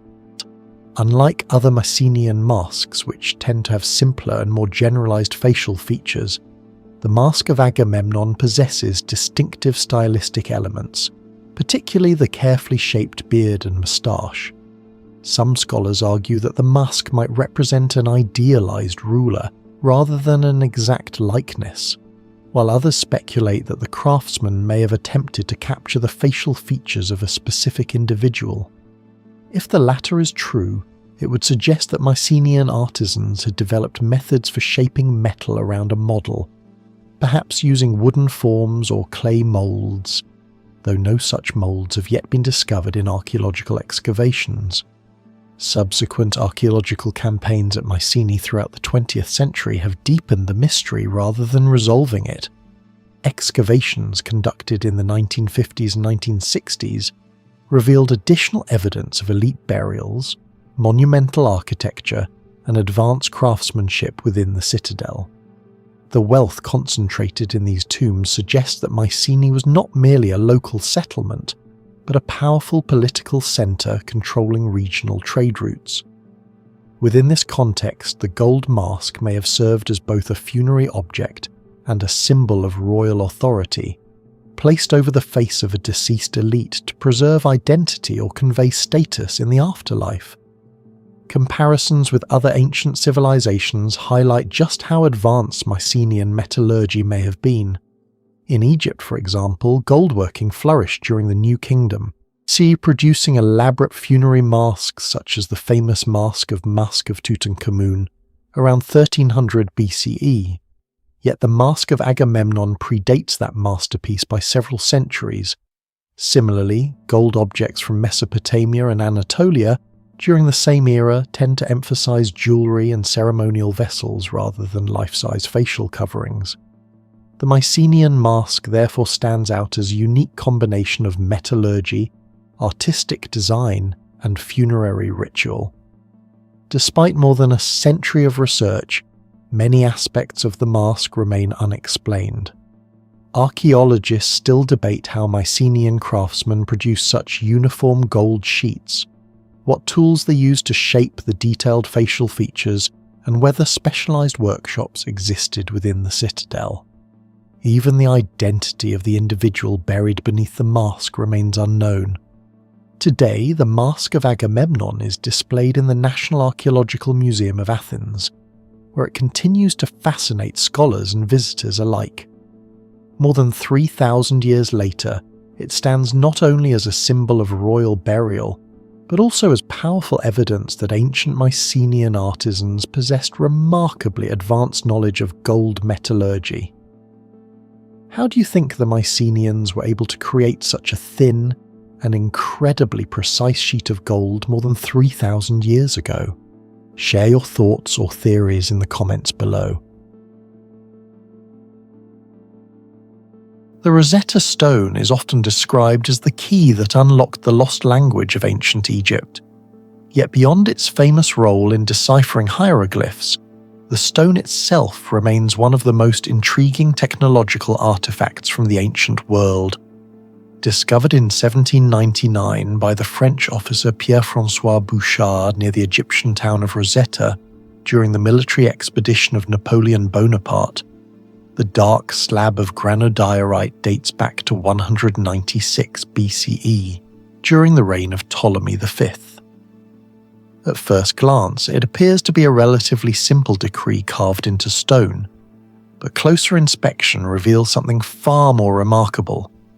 An artifact that demonstrates an extraordinary level of linguistic organization, material engineering, and stone carving precision that still fascinates archaeologists today. The Rosetta Stone stands roughly 1 meter tall and weighs more than 700 kilograms. Its surface contains a decree issued by priests in honor of the young pharaoh Ptolemy V. What makes the inscription historically invaluable is that the same message appears in 3 different writing systems: Classical Greek, Demotic Egyptian, and the sacred hieroglyphic script used in temples and royal monuments. This triple text structure ultimately allowed the French scholar Jean-François Champollion to decipher Egyptian hieroglyphs in 1822, ending more than 15 centuries of linguistic mystery. However, while historians often focus on the linguistic breakthrough, the technical execution of the stone itself raises a different set of questions, especially regarding the astonishing precision of its engraving. The Rosetta Stone is carved from granodiorite, a dense igneous rock closely related to granite. On the Mohs hardness scale, this material ranks around 6 to 7, making it significantly harder than many types of limestone used in Egyptian monuments. Engraving detailed characters into such stone requires tools capable of repeatedly striking the surface without shattering either the tool or the stone. Yet the characters on the Rosetta Stone remain remarkably crisp. Even after more than 2,000 years, many of the grooves remain sharp enough to cast visible shadows under angled light. When researchers from the British Museum conducted microscopic surface studies in the late 20th century, they observed that the depth of many carved strokes varies by less than a millimetre. This level of uniformity suggests that the engravers worked with carefully controlled tools and a consistent carving method. To appreciate how unusual this precision is, it is useful to compare the Rosetta Stone with other inscriptions from the ancient Mediterranean world. Many Roman stone inscriptions, for example, display slight irregularities in line spacing and carving depth, especially when long texts were produced by multiple artisans. Even monumental inscriptions on marble structures, such as those found in the Roman Forum, often show subtle variations in letter proportions. By contrast, the Greek text on the Rosetta Stone appears strikingly consistent in height, alignment, and spacing. The Demotic script above it, though more fluid in style, maintains a steady baseline across hundreds of characters. And the hieroglyphic section at the top, although partially broken today, demonstrates carefully balanced symbol placement that suggests deliberate planning before any carving began. Archaeologists believe the engraving process likely began with extensive surface preparation. Before the first character was cut, the stone had to be ground into a relatively flat plane. Evidence of fine abrasion marks indicates that the artisans probably used sand or powdered quartz as an abrasive, rubbing the surface repeatedly until it became smooth enough for inscription. Only after this stage would scribes mark guidelines for the text layout. These guidelines, now barely visible, ensured that each line would remain straight and evenly spaced across the stone. Without such preparation, carving hundreds of characters onto hard stone would almost inevitably lead to drifting lines or distorted spacing. Another remarkable aspect of the Rosetta Stone is the density of information carved into its surface. The surviving inscription contains hundreds of lines of text, totaling thousands of characters across the three scripts. Despite this complexity, the layout remains carefully balanced. The Greek section alone contains more than 50 lines, each carved with consistent letter proportions. Modern digital measurements conducted by epigraphers show that many letters differ in height by less than 2 millimeters across the entire inscription. Such uniformity implies either a single master engraver or a highly disciplined workshop where multiple artisans followed strict guidelines. The technological question becomes even more intriguing when we consider the tools available in Ptolemaic Egypt. Bronze chisels were common during earlier periods, but bronze alone struggles to cut granodiorite effectively without frequent sharpening. Some researchers therefore suggest that the artisans may have used hardened iron tools, which were becoming increasingly common during the late 1st millennium BCE. Others argue that repeated hammering with small pointed chisels, combined with abrasive sand, could gradually carve even very hard stone. Yet no surviving workshop manuals or detailed records describe the exact techniques used by Egyptian stone engravers of this era. As a result, the full manufacturing process behind the Rosetta Stone remains partly speculative. Excavations and studies conducted during the 19th and 20th centuries further deepen the mystery. Scholars examining the inscription notice subtle variations between the three scripts. The Greek text appears slightly deeper and more angular, suggesting that it may have been carved first or by a different artisan. The Demotic script shows smoother curves, while the hieroglyphic section displays more pictorial symbols that required careful shaping. This raises the possibility that specialized craftsmen were assigned to each script, each trained in a particular writing tradition. If true, the Rosetta Stone would represent a collaborative project between multiple linguistic experts and stone carvers working under royal authority. The precision of the engraving also reveals something about the administrative sophistication of Ptolemaic Egypt. Producing a trilingual decree required coordination between scribes fluent in different languages. The Greek version served the ruling Macedonian elite. The Demotic script addressed the everyday Egyptian bureaucracy, and the hieroglyphic version carried sacred authority within temples. Translating the same message across these linguistic systems without major inconsistencies required careful editorial oversight. The fact that the stone's inscriptions remain largely coherent across all three scripts suggests the existence of an organized scholarly tradition capable of managing complex textual production. Over the centuries, the Rosetta Stone has suffered damage, including the loss of its upper section where additional hieroglyphs once appeared. Yet the surviving inscription still reveals the extraordinary skill of its creators. Even today, modern stonemasons admit that carving thousands of precise characters into such hard granodiorite while keeping perfect alignment would be extremely difficult, even with steel tools. More than 2,000 years ago, ancient artisans achieved this remarkable precision using techniques that historians still do not fully understand. Because of this, the Rosetta Stone is not only a key to decoding ancient Egyptian writing, but also a powerful reminder of the advanced craftsmanship of the ancient world. The methods, tools, and organization behind its creation remain questions that continue to intrigue researchers today. In your opinion, how were ancient Egyptian craftsmen able to carve thousands of precise characters into such hard granodiorite more than 2,000 years ago? What kind of technology might they have used? Share your thoughts in the comments below. The Piri Reis map, created in 1513 by the Ottoman admiral and cartographer Piri Reis, remains one of the most mysterious artifacts in the history of cartography. Only a surviving fragment of the original map exists today, yet even this small portion has sparked decades of debate among historians, geographers, and archaeologists. The map was rediscovered in 1929 in the archives of Topkapi Palace, where scholars cataloguing Ottoman manuscripts stumbled upon a parchment drawn on gazelle skin. At first glance, it appeared to be just another early 16th century Portolan chart, but closer examination revealed something extraordinary. The fragment depicts parts of Europe, West Africa, and the eastern coastline of South America with a level of geographical detail that seems surprisingly advanced for its time.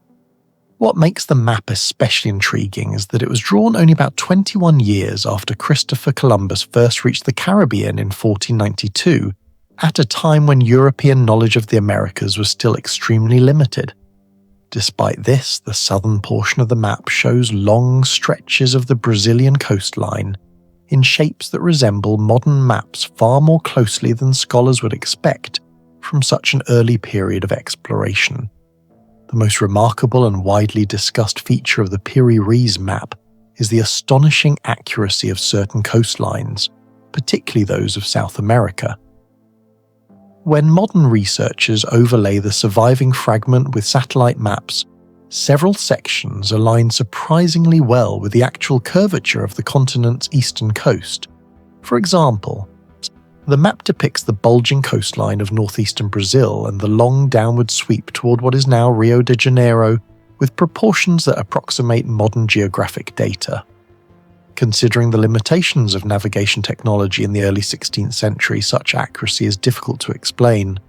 Sailors at that time could measure latitude using the altitude of the sun or stars, but determining longitude accurately remained a major unsolved problem until the 18th century with the invention of the marine chronometer. Without reliable longitude measurements, early maps usually distorted the shapes of continents and distances between them. Yet the Piri Reis map places the western coast of Africa and the eastern coast of South America at distances that roughly correspond to the actual width of the Atlantic Ocean, suggesting that the cartographer may have relied on earlier geographical sources that were unexpectedly precise. the explanation offered by Piri Reis himself deepens the mystery. In the handwritten notes that appear along the margins of the map, he explains that the chart was compiled from approximately 20 different earlier maps and nautical charts. According to his own account, these sources included ancient Greek maps, Arabic geographical works, and charts produced by sailors who had travelled with Columbus. Some historians interpret these notes as evidence that the Piri Reis map was essentially a compilation of many earlier traditions of cartography. However, many of the maps he claimed to have used have never been found, leaving scholars unable to evaluate their accuracy or origins. If these lost maps truly existed, they might represent fragments of a much older body of geographical knowledge that has largely disappeared from the historical record. Modern scientific analysis has attempted to better understand the map's technical qualities. Several geographic studies conducted in the 20th century examined the projection and geometry of the surviving fragment. Researchers noted that the map seems to follow a systematic spatial logic rather than random sketching. Some scholars suggested that it may have been constructed using a form of spherical projection, a mathematical method for translating the curved surface of Earth onto a flat plane. If this interpretation is correct, it would imply that at least some of the source maps used by Piri Reis were based on surprisingly advanced geographic calculations. In later cartographic innovations, such as the projection developed by Gerardus Mercator in 1569, introduced precise mathematical techniques for representing global navigation routes. But the Piri Reis map predates these widely adopted methods by several decades. The map also contains numerous inscriptions describing how information was gathered. Some notes explain where certain coastlines were reported by sailors, while others describe regions that had only recently been explored. These annotations suggest that Piri Reis attempted to combine first-hand reports from explorers with older geographical traditions. Archaeological and archival research into Ottoman navigation has shown that the empire possessed an extensive maritime network across the Mediterranean and the Indian Ocean, giving its sailors access to geographical information from multiple cultures. In this context, the Piri Reis map might represent a unique synthesis of knowledge collected from Portuguese, Arab and Mediterranean navigators during the early age of global exploration. Nevertheless, several questions remain unresolved. Only about 1/3 of the original map survives today, leaving historians uncertain about the full scope of its geographical coverage. The missing sections may once have shown the rest of the Americas or additional parts of the Atlantic world. Because those sections are lost, researchers cannot determine whether the entire map maintained the same level of accuracy seen in the surviving fragment.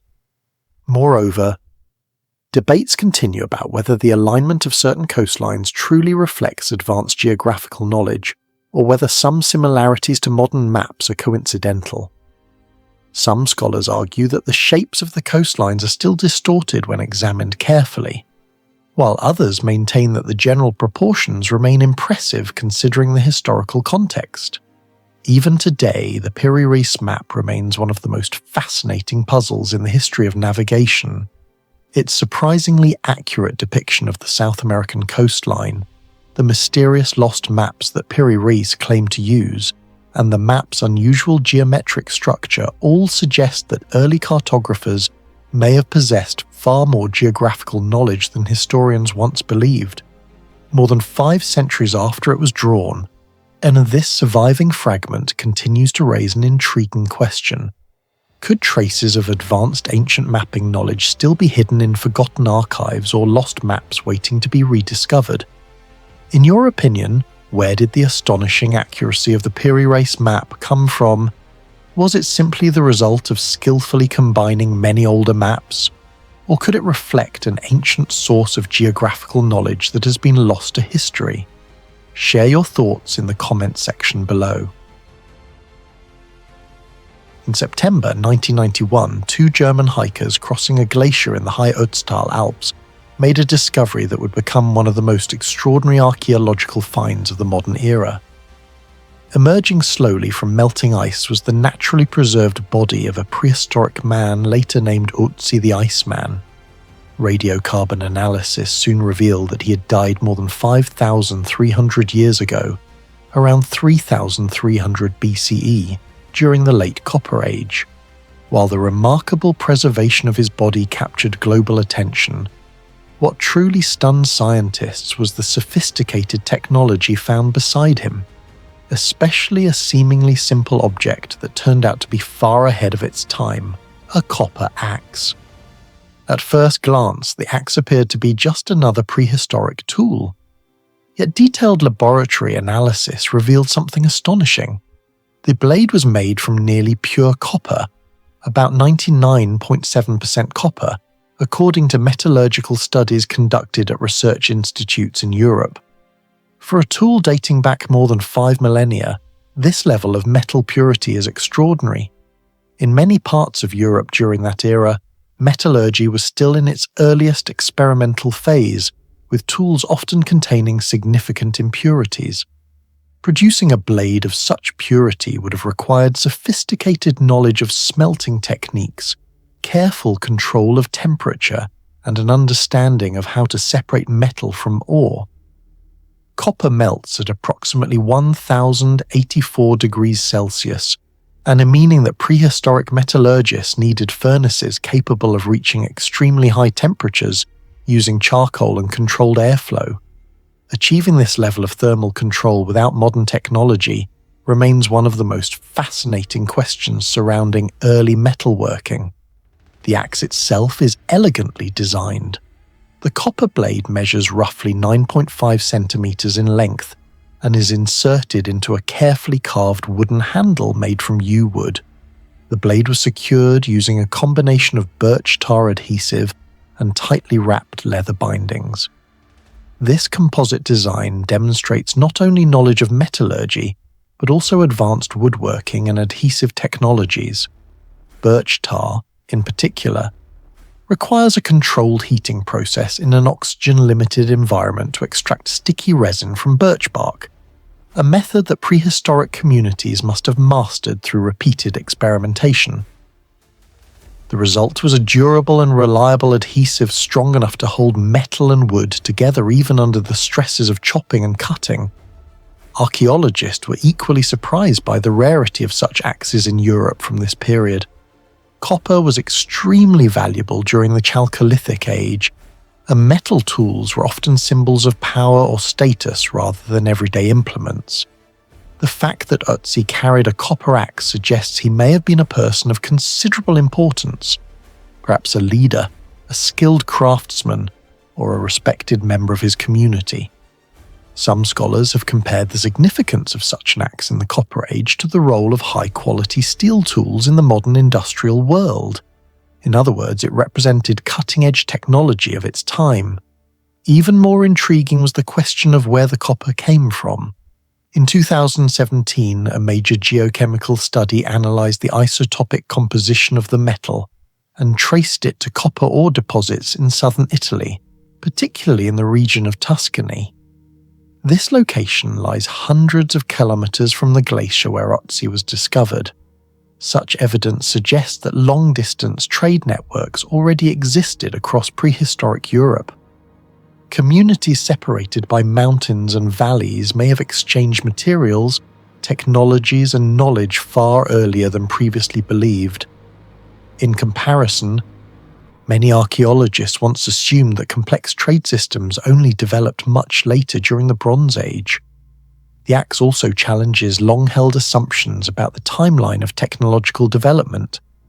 Traditional historical models suggested that advanced metal tools spread gradually across Europe, becoming common only after bronze metallurgy emerged. Yet Otzi's axe demonstrates that high-quality copper tools were already being produced and circulated thousands of years earlier. In effect, this single artifact forced researchers to reconsider how quickly ancient societies learned to manipulate metals and how widely such knowledge may have spread. Further excavations and analyses carried out after the discovery revealed even more about Otzi's technological world. Alongside the axe were numerous other tools and survival items: a flint dagger, a partially completed longbow, arrows with carefully shaped flint tips, and containers made from birch bark. These items indicate that the people of the Alpine region possessed a surprisingly advanced toolkit adapted to mountain life.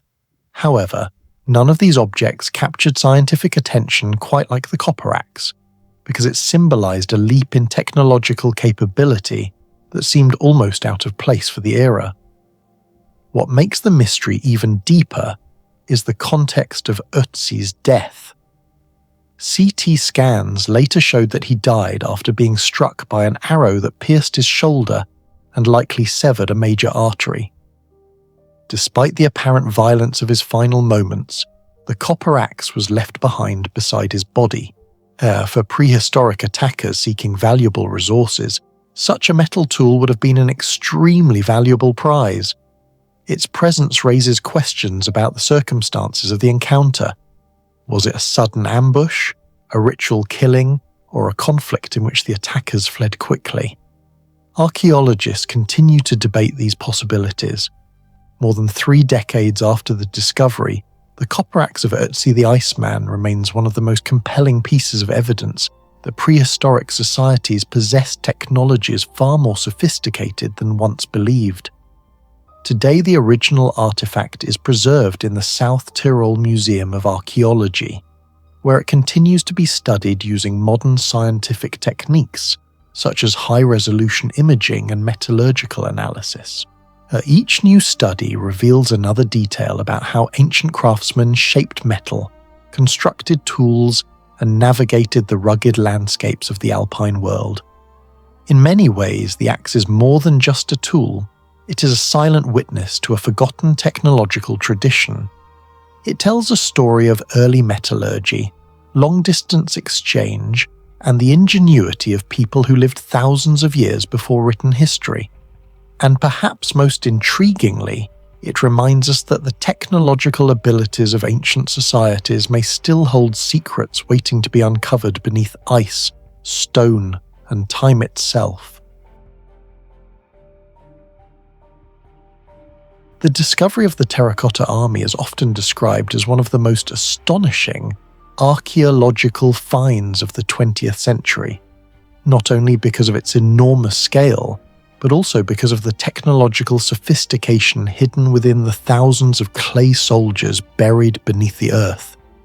In 1974, farmers digging a well near the outskirts of Xi'an unexpectedly struck fragments of pottery that would lead archaeologists to uncover a vast underground army guarding the tomb complex of Qin Shi Huang, the ruler who unified China more than 2,200 years ago during the Qin dynasty. What initially appeared to be a few broken statues soon revealed itself to be a monumental funerary project on a scale rarely seen in ancient history. Excavations carried out over the following decades revealed more than 8,000 life-size soldiers, over 130 chariots, 500 horses pulling war chariots, and at least 150 cavalry horses, all arranged in carefully structured military formations across several enormous pits covering tens of thousands of square meters. Yet the Terracotta Army is not simply remarkable for its size. The true mystery lies in the advanced craftsmanship and organizational techniques required to produce such a massive force of sculptures more than 2 millennia ago. Archaeologists quickly noticed that every warrior appeared unique. The soldiers differ in facial expression, hairstyle, posture, and armor design, with subtle variations in cheekbones, eyebrows, and even ear shapes.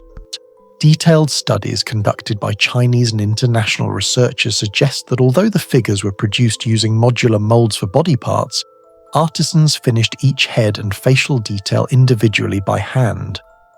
This hybrid system of mass production and customization has often been compared to modern, industrial manufacturing processes. Some scholars have even proposed that the workshops operating during the reign of Qin Shi Huang functioned almost like early assembly lines, where standardized components were produced in bulk and then assembled and refined by specialized craftsmen. Such efficiency would have been necessary to complete a project of this magnitude within the roughly 38 years between the emperor's ascension to the throne and his death in 210 BCE. Still, the most astonishing technological aspect of the Terracotta Army remained hidden for decades after its discovery. Today the statues appear as dull brown clay figures, but when archaeologists first uncovered them, many of the warriors still carried traces of brilliant paint. Scientific analysis revealed that the entire army had once been vividly coloured, transforming the silent formation into something far more lifelike. Ancient artisans coated each statue with multiple layers of lacquer made from the sap of the lacquer tree before applying pigments that included bright reds, deep blacks, greens, blues, and even shades of purple. Among these pigments, researchers identified a particularly rare material known today as Chinese purple, a synthetic compound containing barium copper silicate. Producing this pigment required heating raw minerals to temperatures approaching 900 to 1000 degrees Celsius, a process demanding precise control of furnace conditions and chemical composition. Remarkably, this sophisticated pigment appears centuries before similar synthetic colour technologies became common elsewhere in the ancient world. For comparison, many Mediterranean civilizations of the same period relied largely on naturally occurring mineral pigments such as ochre or malachite, which required far less complex processing. The existence of Chinese purple within the Terracotta Army has fascinated scientists because its production implies a surprisingly advanced understanding of high-temperature chemistry. Laboratory studies conducted in the 1990s and early 2000s demonstrated that the compound forms only within a narrow temperature range and requires carefully balanced mixtures of quartz, barium minerals, and copper compounds. This means that artisans during the Qin dynasty were capable of controlling kiln temperatures and chemical reactions with a level of precision that rivals early industrial experimentation. Even more intriguing is the fact that this pigment technology appears to have disappeared from use not long after the fall of the Qin Empire. The technique was effectively lost for centuries, leaving modern researchers to reconstruct the method through chemical analysis of surviving fragments. Yet the mystery deepens when archaeologists consider what happened to the original colours. When the statues were first excavated in 1974 and in subsequent digs throughout the 1980s and 2000s, the pigments began to flake and disappear almost immediately after exposure to air. Within minutes of excavation, bright reds and blues would curl away from the clay surface as the underlying lacquer layer rapidly dried and contracted. This phenomenon forced archaeologists to temporarily halt large-scale excavation in some sections, because they realized that exposing more statues without proper conservation technology would destroy the remaining traces of ancient paint. Modern teams have since developed special chemical treatments and controlled excavation techniques to preserve the pigments. But the problem illustrates how complex and delicate the original painting system truly was. The multi-layered lacquer base, organic binders, and mineral pigments formed a fragile technological combination that modern science still struggles to stabilize once removed from its underground environment. In addition to their colors, the warriors were equipped with real weapons made from bronze, including swords, spears, crossbow triggers, and arrowheads. Many of these weapons were discovered in remarkably good condition, with sharp edges and minimal corrosion even after more than 2 millennia underground. Early researchers believed this durability resulted from a mysterious anti-corrosion treatment involving chromium compounds, a technology thought to be thousands of years ahead of its time. Later studies suggested that traces of chromium may actually have originated from lacquer coatings used on nearby wooden weapon components, rather than intentional metal plating.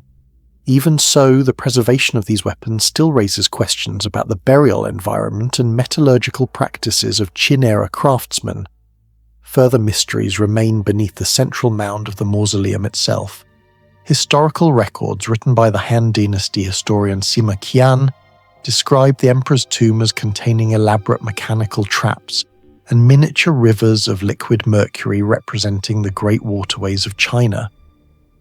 Modern soil surveys around the mound have indeed detected unusually high concentrations of mercury, lending some credibility to these ancient accounts. However, the archaeologists have so far refrained from opening the main burial chamber, fearing that excavation could damage whatever fragile artifacts or technological secrets might still lie inside. More than 50 years after its discovery in 1974, the Terracotta Army still challenges our understanding of ancient engineering and craftsmanship. Excavations carried out in 1974, 1986, and in the early 21st century have revealed only part of the vast complex. Each discovery deepens the mystery of how such a massive and technologically advanced project was completed in the 3rd century BCE. From the enormous scale of the underground army to the lost chemical secrets behind its vivid pigments, the Terracotta Army suggests that ancient civilizations may have possessed knowledge far more advanced than we once believed, and perhaps its greatest secrets still lie buried beneath the earth surrounding the tomb of Qin Shi Huang. Why do you think the technology used to create the vivid colors on the warriors of the Terracotta Army disappeared after the Qin dynasty? Was it a lost secret of ancient craftsmanship? Or is it a technique we still do not fully understand today? Share your thoughts in the comments below. The Roman dodecahedron is one of the most puzzling artifacts ever discovered from the Roman world. Scattered across northern regions of the Roman Empire, these small bronze objects, typically measuring between about 4 and 11 centimeters in diameter, have intrigued archaeologists for more than 2 centuries. Each artifact is shaped as a hollow geometric solid with 12 pentagonal faces, and at the center of each face is a circular hole of varying diameter. At the 20 corners where the pentagonal faces meet, small rounded knobs protrude outward, giving the object a strangely symmetrical appearance. Despite the remarkable craftsmanship involved in their creation, the true purpose of these objects remains unknown. What makes the mystery even more intriguing is that not a single known Roman text, inscription, or illustration describes or explains these objects, even though the Romans were famously meticulous record keepers when it came to tools, engineering devices, and military equipment.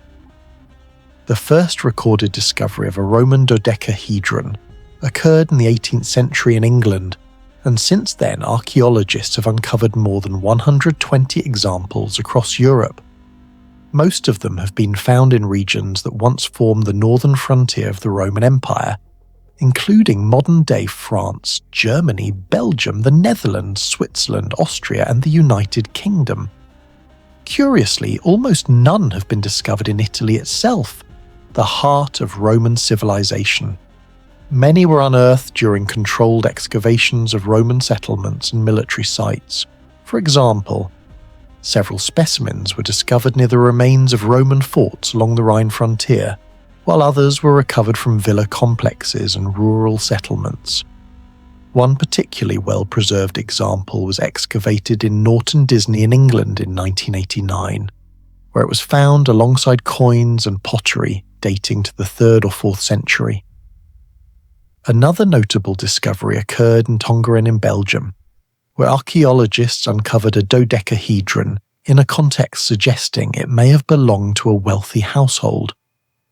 The geographic clustering of these objects suggests they may have been connected to life in the frontier provinces of the empire, rather than to Rome itself. Technologically, the Roman dodecahedron demonstrates impressive metallurgical skill. Most examples were produced using bronze casting techniques, more likely through the lost wax casting method, which allowed artisans to produce complex shapes with remarkable precision. The edges between faces are sharply defined, and the circular holes are often carefully finished. The fact that each face contains a hole of a different size is particularly striking, because this variation appears deliberate rather than decorative. Achieving such uniform geometry in a hollow bronze object would have required careful mould preparation and a controlled casting process. For comparison, many everyday Roman tools such as lamps, fittings, and utensils were cast in bronze, but they rarely display the same combination of symmetrical geometry and multi-sized apertures seen in these dodecahedrons. This suggests that the objects may have served a specialized function rather than being simple ornaments. However, the most fascinating aspect of the Roman dodecahedron lies not in its construction, but in the many competing theories about its purpose. Because no ancient written explanation survives, scholars have been forced to rely on indirect evidence, experimental reconstruction, and comparisons with known Roman technologies. Over time, researchers have proposed dozens of hypotheses, each attempting to explain the unusual geometry of the object. One widely discussed theory suggests that the Roman dodecahedron may have functioned as a distance measuring device used by soldiers or surveyors. According to this hypothesis, the different sized holes could have been used to estimate the distance to a known target. By looking through a pair of opposite holes and aligning them with an object of known height, such as a standard Roman military banner or pole, a soldier might have been able to calculate distance using geometric proportions. Some modern researchers have tested this idea by constructing replica dodecahedrons and attempting distance measurements in the field. In certain cases, the holes appear to correspond to approximate angular measurements, suggesting the object might have worked somewhat like a primitive optical rangefinder. While this interpretation is appealing because of the Roman army's known expertise in engineering and surveying, critics argue that the measurements are not consistent enough across different artifacts to prove that this was their intended purpose. Another popular hypothesis proposes that the objects were used in textile production, specifically for knitting or measuring woolen gloves. In colder northern provinces of the empire, gloves would have been an important item of clothing. According to this idea, the different hole diameters might have corresponded to the sizes of fingers, allowing the tool to guide the knitting of glove patterns. Modern hobbyists have even demonstrated how yarn can be wrapped around the holes to produce glove shapes. Yet archaeologists remain skeptical of this explanation, because the artifacts are made of carefully cast bronze and sometimes appear in contexts associated with wealth or ritual activity. It would seem unusual for such an elaborate metal object to be used merely as a knitting aid, especially when simpler wooden tools would have served the same purpose. A third theory connects the Roman dodecahedron with astronomical observation or agricultural calendars. Some researchers have proposed that sunlight passing through specific pairs of holes might align with the horizon during particular times of the year, such as the spring or autumn equinox. If this interpretation is correct, the device could have helped farmers determine the optimal time for planting crops. The Romans were already familiar with sophisticated timekeeping devices, including sundials and water clocks, so the idea of a portable astronomical instrument is not entirely implausible. Nevertheless, experimental studies have shown that the alignments vary too widely between different dodecahedrons for the system to have worked reliably. Other scholars have suggested a religious or ritual function. In several archaeological contexts, Roman dodecahedrons were discovered alongside items believed to have symbolic or ceremonial significance. Some examples show decorative patterns around the edges, hinting that the objects may have held symbolic value.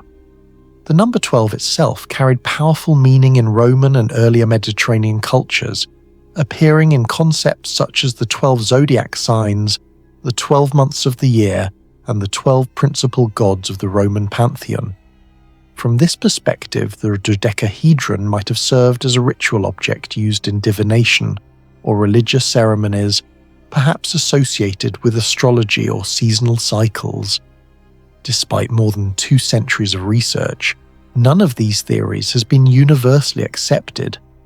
What makes the puzzle especially compelling is that the Roman dodecahedron combines advanced craftsmanship, precise geometry, and a complete absence of historical documentation. Compared with other Roman technological achievements, such as concrete engineering, surveying instruments like the groma, or complex devices like the Antikythera mechanism from the Greek world, the dodecahedron stands apart as an artifact whose function remains entirely speculative. Each new discovery adds another piece to the puzzle, but has yet to provide a definitive answer. Today, Roman dodecahedrons are displayed in museums across Europe, where they continue to fascinate historians, archaeologists, and the public alike. More than 17 centuries after they were first crafted, these small bronze objects still challenge our understanding of Roman technology in daily life. Whether they were scientific instruments, specialized tools, ritual symbols, or something entirely different, the Roman dodecahedron remains one of the most enduring mysteries of the ancient world, an elegant geometric object whose true purpose has been lost to time. What do you think the Roman dodecahedron was really used for? A Roman military measuring tool, an astronomical device, or a mysterious ritual object? Share your thoughts in the comments below.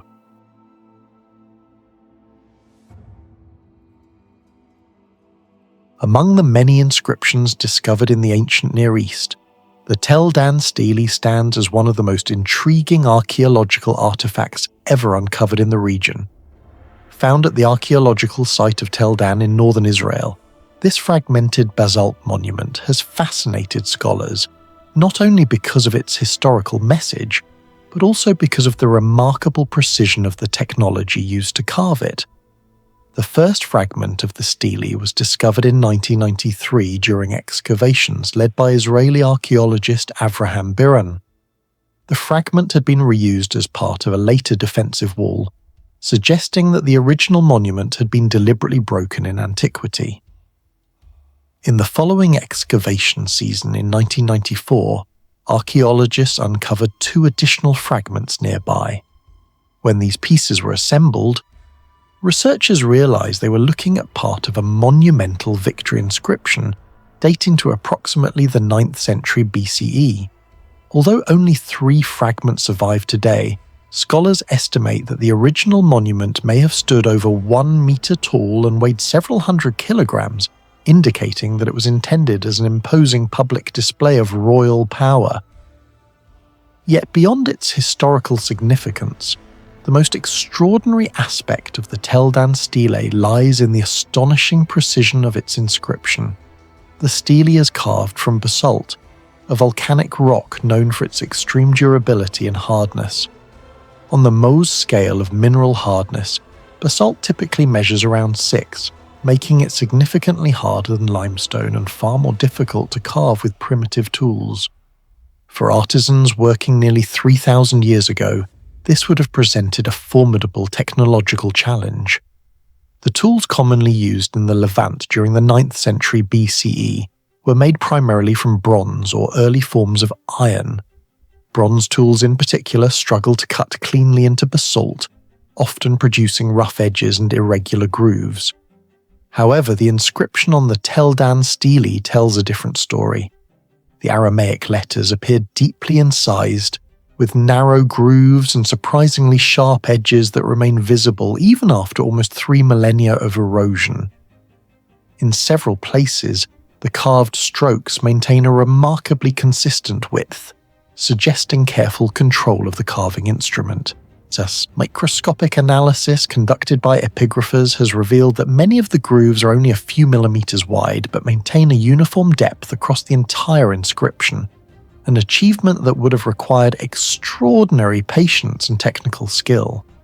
When compared with other inscriptions from the same historical period, this level of craftsmanship becomes even more striking. A useful comparison is the Mesha Stele, another 9th century BCE basalt monument discovered in modern Jordan. Like the Tel Dan Stele, the Mesha Stele commemorates a military victory and is carved into a basalt slab. yet many scholars have noted subtle differences in the execution of the lettering. While the Mesha inscription is impressive, its characters often show slight variations in depth and spacing, whereas the Tel Dan inscription appears more evenly aligned. Measurements taken from high-resolution photographs indicate that the spacing between letters on the Tel Dan Stele is remarkably consistent, suggesting that the artisan may have followed carefully planned guidelines when laying out the text. This implies that the engraving process was not improvised, but rather carefully designed before the first chisel strike was made. Another technological mystery lies in the preparation of the stone surface itself. Basalt normally has a rough, irregular texture when quarried from volcanic flows. Yet the preserved fragments of the Tel Dan Stele show evidence that the writing surface had been deliberately smoothed before the inscription was carved. These archaeologists believe that ancient craftsmen may have used abrasive materials such as sand or harder stones to grind the surface flat. This preparation would have been essential for producing the crisp lettering visible today. Without first leveling the surface, maintaining straight lines of text across a basalt slab would have been extremely difficult. The existence of this smoothing stage suggests that the artisans who produced the stele possessed a well-developed understanding of stoneworking techniques.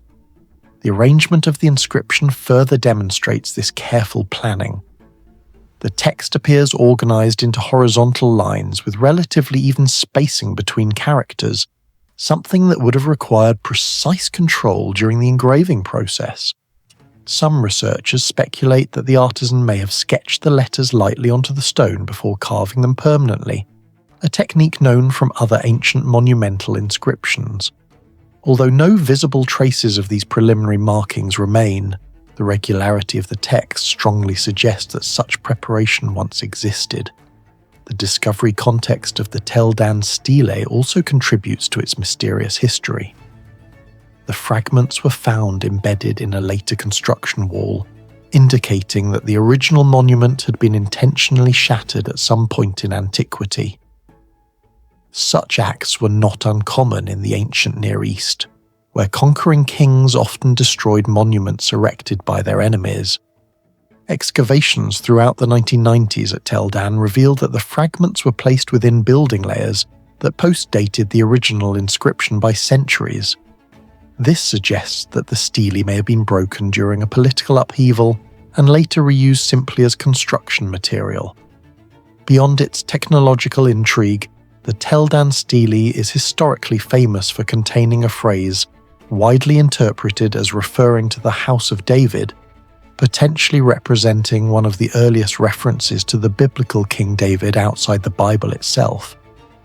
This interpretation has fueled decades of scholarly debate, as historians attempt to determine whether the inscription truly confirms the existence of a Davidic dynasty. Regardless of the final interpretation, the stele remains one of the most important inscriptions ever discovered in the Levant. Even today, however, the technological question remains unresolved. How were Iron Age craftsmen able to carve such precise letters into a slab of basalt using the relatively simple tools available at the time? Experimental archaeologists have attempted to reproduce similar inscriptions using replica bronze and iron chisels. Their experiments demonstrate that while it is possible to carve basalt using such tools, achieving the level of uniformity seen on the Tel Dan Stele requires extraordinary skill and an immense investment of time. Each carefully cut letter may have required dozens of controlled strikes followed by abrasion to refine the edges. After nearly 3,000 years, the surviving fragments of the Tel Dan Stele still preserve the sharp geometry of those ancient carvings. As a result, the monument continues to stand not only as a historical document, but also as a silent testament to the remarkable precision and ingenuity of ancient stoneworkers, craftsmen whose technological abilities may have been far more advanced than we once imagined. How do you think ancient craftsmen nearly 3,000 years ago were able to carve such extremely precise letters into hard basalt stone? Share your thoughts in the comments below.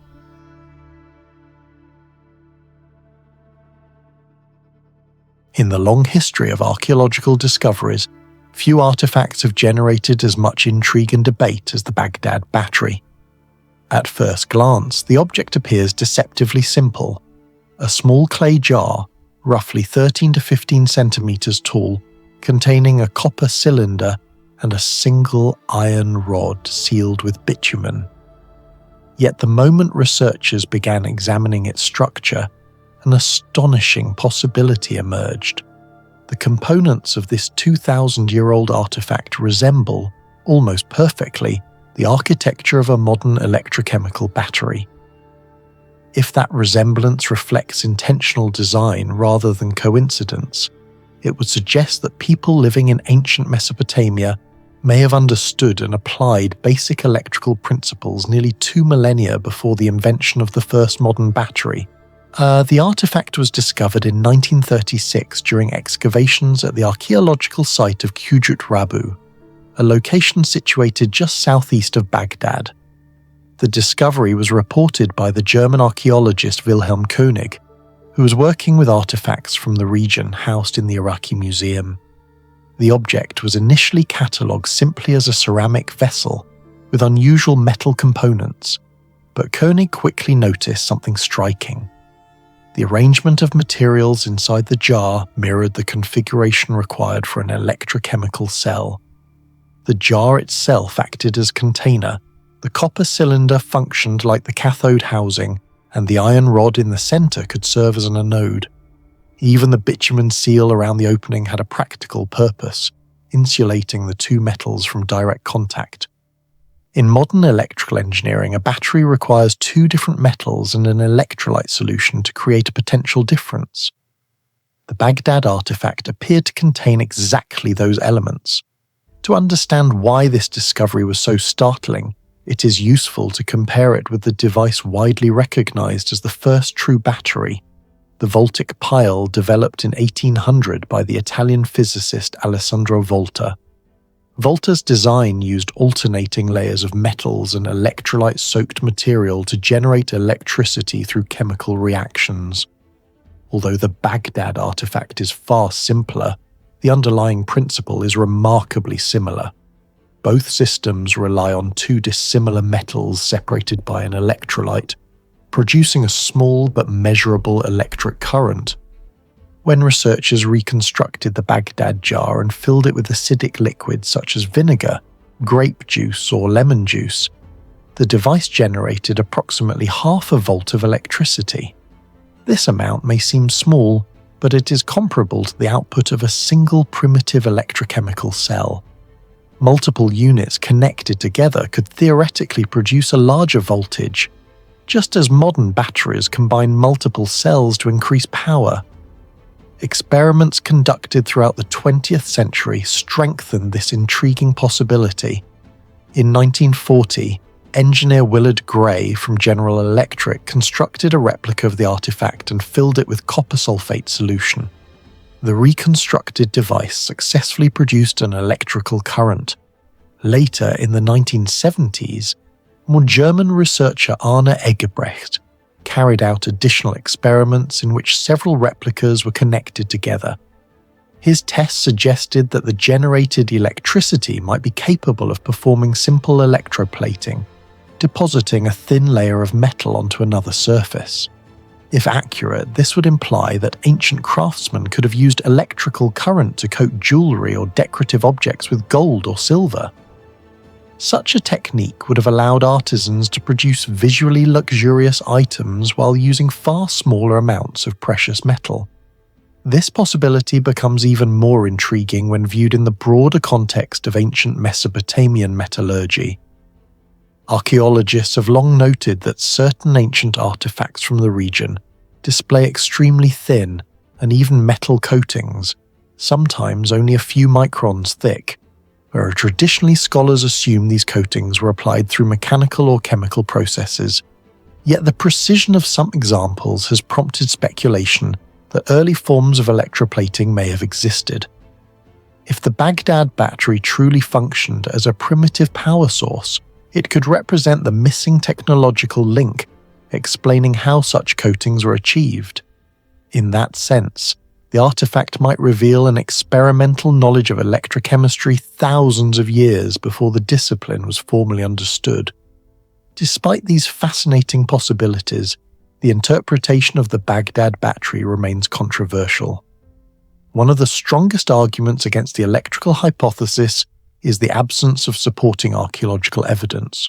No wires, conductive plates, wires or electrical tools have been discovered alongside the jars. Moreover, no surviving texts from the Parthian period describe experiments with electricity. Critics therefore argue that the resemblance to a battery may be purely coincidental. Some researchers suggest the jar may have been used to store scrolls or sacred manuscripts, with the copper cylinder acting as a protective container and the iron rod functioning as a structural support. Others propose that it served a ritual or medicinal purpose, perhaps related to early electrotherapy practices known in later cultures. However, none of these explanations fully account for the precise configuration of metals and insulation found inside the vessel. Adding to the mystery is the fact that several similar jars have reportedly been found in the region, suggesting that the design was not unique. If multiple examples truly existed, it implies that the object was produced intentionally rather than accidentally. Yet the archaeological context remains incomplete, and many of the original excavation records from the early 20th century are limited or fragmented. This lack of documentation leaves historians with an unsettling gap in the evidence. Was the Baghdad battery a forgotten technological experiment, an unusual storage container, or something entirely different? More than 80 years after its discovery, the Baghdad battery still challenges our understanding of ancient technology. It was created during the Parthian period, roughly between the 3rd century BCE and the 3rd century CE. Although the Parthians were skilled in metalworking and engineering, there's no clear evidence shows they developed electrical technology. Yet the jar structure, 2 different metals, insulation, and a sealed container capable of holding an electrolyte, closely resembles a modern electrochemical cell. Whether it was truly an ancient power source or simply a misunderstood artifact remains uncertain. Still, the Baghdad battery reminds us that ancient civilizations may have possessed knowledge and experimental skills far more advanced than we once believed. Until new discoveries provide clearer evidence, this small ceramic jar will remain one of archaeology's most intriguing mysteries. Do you think the Baghdad battery was truly an ancient power source, or simply a misunderstood artifact in archaeology? Share your thoughts in the comments below. The mysterious bronze masks from Sanxingdui are among the most remarkable archaeological discoveries in East Asia. Buried for more than 3,000 years in the Sichuan Basin, they were brought to global attention in 1986 when Chinese archaeologists uncovered 2 large sacrificial pits filled with hundreds of unusual artifacts, including bronze masks with protruding eyes, statues, jade objects, and elephant tusks. The discovery challenged long-held beliefs that early Chinese civilization developed mainly along the Yellow River under cultures such as the Shang dynasty. Instead, Sanxingdui revealed a powerful and technologically advanced culture thriving in southwestern China more than 3,000 years ago, with its massive bronze masks remaining one of the most mysterious artifacts ever discovered. The masks themselves are visually shocking. Some measure more than 130 centimeters wide and weigh dozens of kilograms, yet their bronze walls are astonishingly thin, often only 3 to 5 millimeters thick. The faces are unlike any known artistic tradition from ancient China.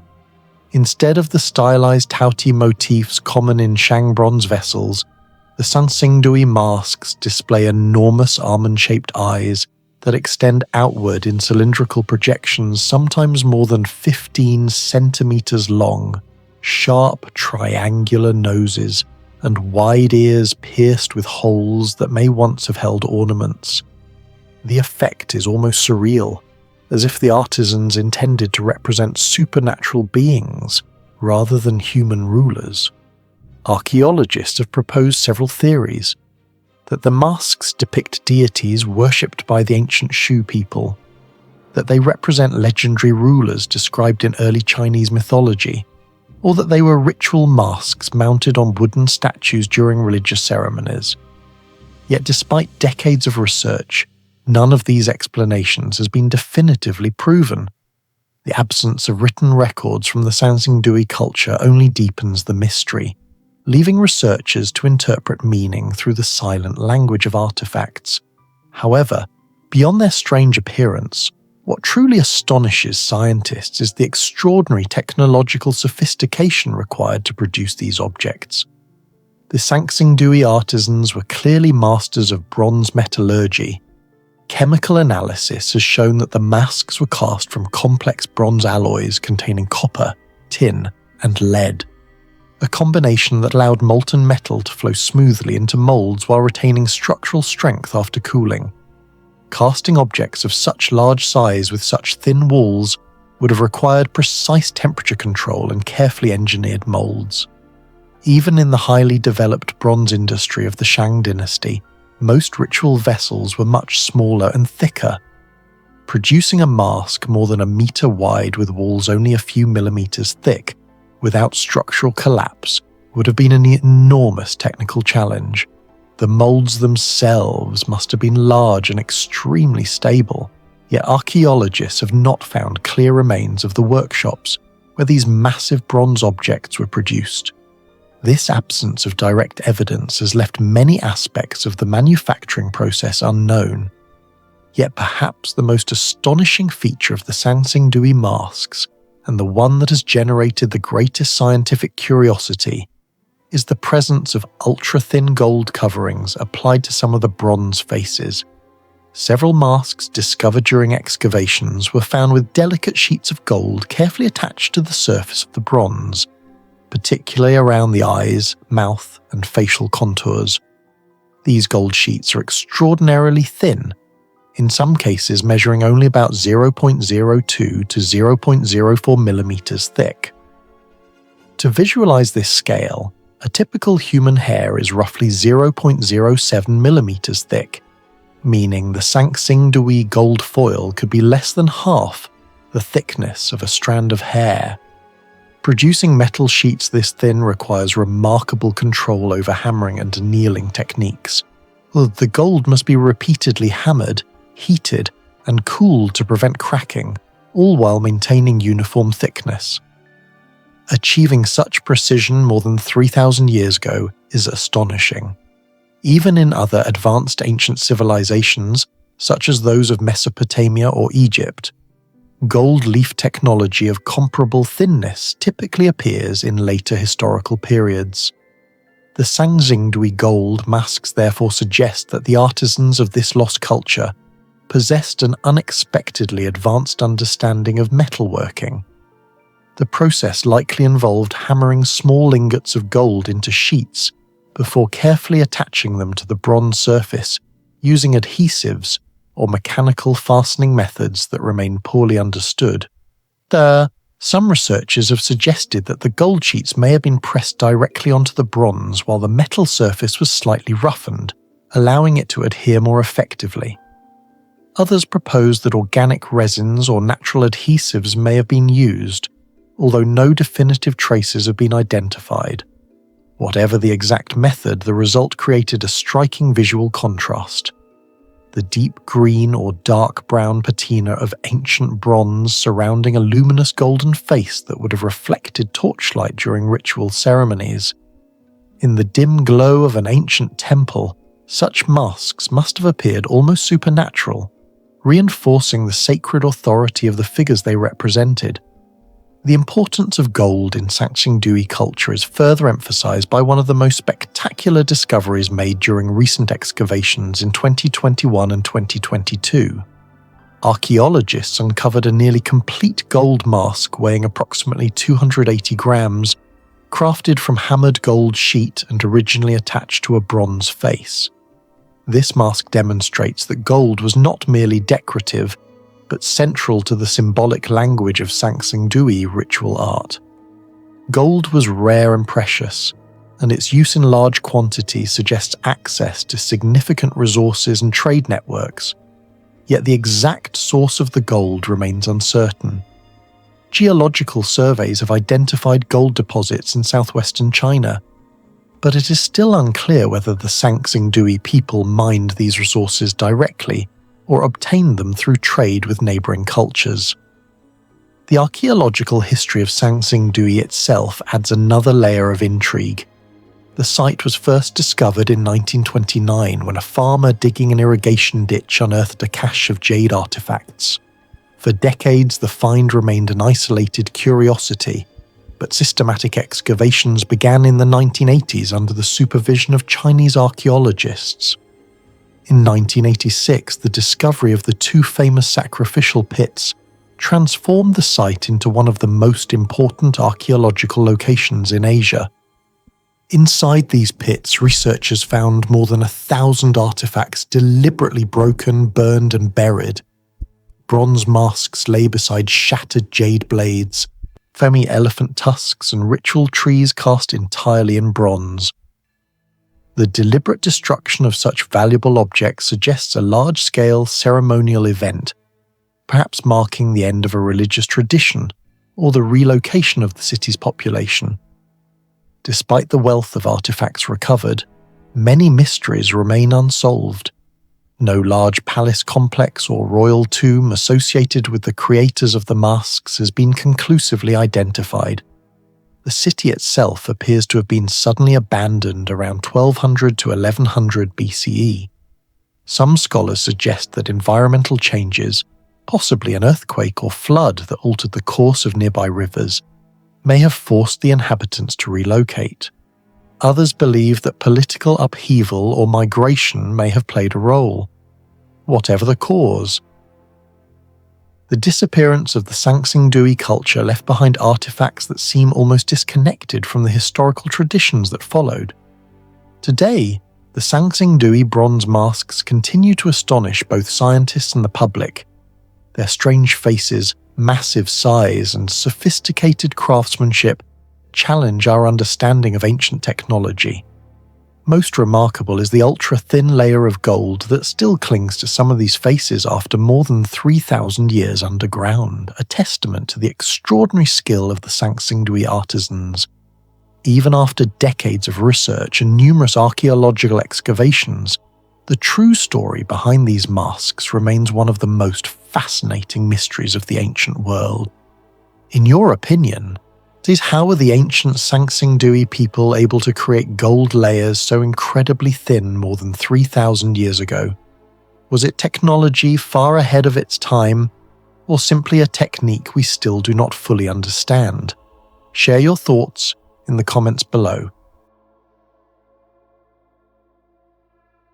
Few artifacts discovered in Europe have challenged our understanding of ancient technology as profoundly as the Nebra sky disk. Unearthed near the town of Nebra in the state of Saxony-Anhalt, in modern-day Germany, this remarkable bronze disk has been dated to around 1600 BCE, placing it firmly within the European Bronze Age. Yet the object appears to display a level of astronomical knowledge and metalworking precision that scholars once believed impossible for societies in Central Europe at that time. Measuring roughly 32 centimeters in diameter and weighing a little over 2 kilograms, the disc is decorated with gold symbols representing celestial bodies. At first glance, it may appear simple, a dark bronze surface scattered with golden shapes, but closer examination reveals a complex object whose design, materials, and manufacturing techniques continue to puzzle archaeologists and historians. The disc first came to public attention in 2001 after being recovered from illegal artifact hunters who had discovered it several years earlier on the Mittelberg Hill near Nebra. When professional archaeologists later examined the find site, they uncovered additional Bronze Age objects including swords, axes and bracelets, confirming that the disc had originally been part of a ritual deposit buried roughly 3,600 years ago. The discovery sparked immediate debate, not only about the disk's purpose, but also about the technological capabilities of the culture that created it. In many ways, the Nebra sky disk seems to function as a representation of the night sky. 32 small gold circles likely symbolize stars, while a larger golden disk and a crescent shape appear to represent the sun and the moon. Among the stars is a distinctive cluster of 7 points that many scholars identify as the Pleiades, one of the most recognizable groups of stars visible to the naked eye. The arrangement of this cluster relative to the crescent moon has been compared to the appearance of the Pleiades in the sky during certain seasons around 1600 BCE, suggesting that the object may encode real astronomical observations rather than purely symbolic imagery. However, the most astonishing aspect of the Nebra sky disk lies not merely in its celestial imagery, but in the extraordinary metalworking techniques used to create it, especially the sophisticated method by which the gold elements were embedded into the bronze surface. Detailed microscopic analysis conducted during multiple conservation and research projects, including studies carried out at the State Museum of Prehistory in Halle, revealed that the gold symbols were not simply glued or hammered onto the disk. Instead, the ancient craftspeople employed a remarkably advanced technique involving the carving of shallow grooves into the bronze surface. Thin sheets of gold were then carefully shaped and pressed into these grooves, creating inlays that were both secure and visually striking. In some places, the gold sheets are less than a millimeter thick, yet they remain firmly embedded after more than 3.5 millennia. Such precision requires not only excellent tools, but also a deep understanding of the mechanical properties of metals. To appreciate how extraordinary this technique is, it is helpful to compare the Nebra sky disk with other metal artifacts from roughly the same period in Europe. Bronze Age objects such as swords, axes, and decorative ornaments were often cast in moulds and occasionally decorated with engraved patterns. Yet true gold inlay work of this complexity is extremely rare in Central Europe during this era. In contrast, similar decorative techniques were more commonly associated with later Mediterranean cultures or with highly specialized elite craftsmanship. The Nebra disk therefore raises a provocative question. How did a Bronze Age community in Central Europe acquire the knowledge required to produce such delicate metal inlays? Scientific studies of the materials themselves have deepened the mystery, and chemical and isotopic analyses indicate that the copper used to make the bronze disk likely originated in the Alps mining regions, while the gold may have come from areas of the Carpathian Mountains. Meanwhile, the tin used to create the bronze alloy may have travelled from distant sources such as the tin-rich regions of Cornwall. This suggests the existence of an extensive trade network across the continent during the Bronze Age, allowing raw materials to move hundreds or even thousands of kilometres before being transformed into finished objects. Such long-distance connections are increasingly recognised by archaeologists, but the Nebra sky disk remains one of the clearest examples of how interconnected ancient Europe may have been.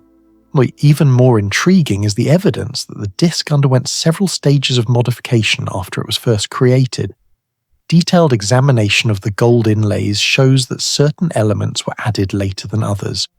For example, 2 curved gold arcs positioned along the edges of the disk appear to have been inserted after the original star pattern had already been established. These arcs span an angle of about 82 degrees, an angle that corresponds closely to the distance between the positions of the sunrise at the summer and winter solstices at the latitude of Nebra. If this interpretation is correct, the disk may have functioned as a tool for tracking seasonal changes in the sun's position, potentially helping Bronze Age communities determine the proper timing of agricultural activities. The fact that these arcs were added later suggests that the disk evolved over time, possibly being updated or reinterpreted by different generations. Archaeologists have identified at least 3 distinct phases in the disk's construction, each involving modifications to the gold inlays. This layered history indicates that the object was not simply decorative, but may have held deep ritual or astronomical significance within the society that created it. Yet despite decades of research, scholars still debate its exact function. Some believe it served as a sophisticated teaching device for explaining the movement of celestial bodies. Others argue that it was primarily a ceremonial object used by elite religious leaders. Another mystery concerns the tools required to create such precise gold inlays. The edges of the gold pieces are astonishingly smooth, and the grooves carved into the bronze disc appear to have been shaped with great care. Replication experiments conducted by modern researchers have demonstrated that achieving similar results with Bronze Age tools is possible, but extremely time-consuming and technically demanding. This suggests that the disc was likely produced by a highly skilled artisan working within a specialized workshop environment rather than by a typical village craftsperson. Today, the Nebra sky disc is considered one of the most significant archaeological discoveries in Europe.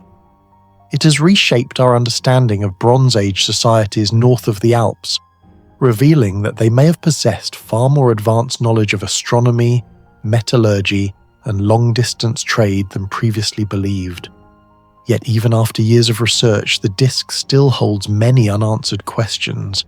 Its delicate gold inlays on dark bronze remain a silent reminder of a lost tradition of ancient craftsmanship and knowledge. Do you think the Nebra sky disc was truly an ancient astronomical tool used to observe the sky, or was it a ritual symbol representing the cosmos? Share your thoughts in the comments below.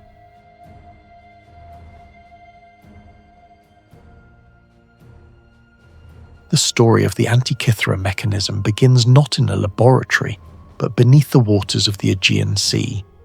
In the year 1901, sponge divers exploring a Roman shipwreck near the island of Antikythera in Greece discovered a collection of bronze fragments that at first appeared to be nothing more than corroded debris.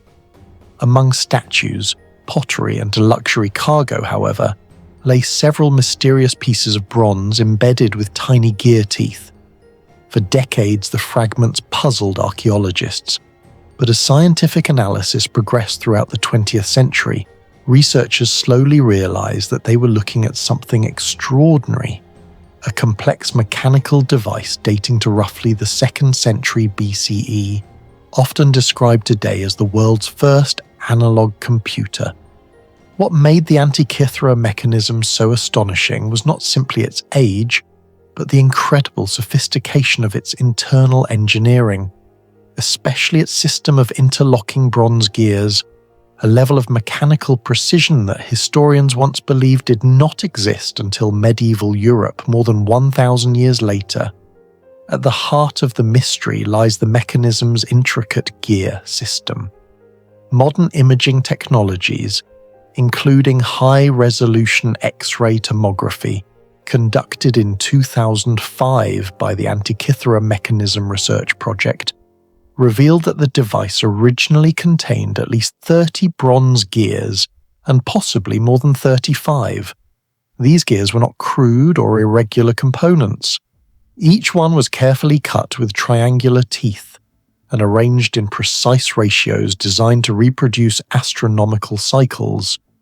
The largest gear contains 223 teeth, corresponding to the Saros cycle used to predict eclipses, while other gears replicate the 19-year Metonic cycle that synchronizes lunar and solar calendars. The engineering required to achieve such ratios is staggering.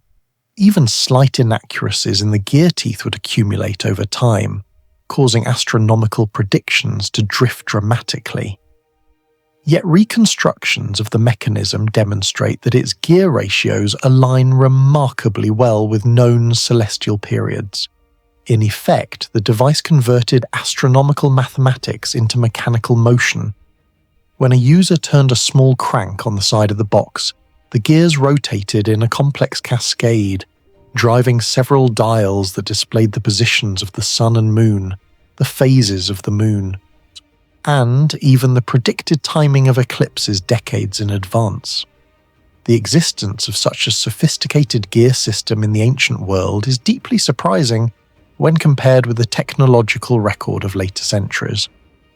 Before the discovery of the Antikythera mechanism, historians believed that complex geared devices, particularly those involving differential motion or compound gear trains, did not appear until the development of mechanical clocks in Europe during the 14th century.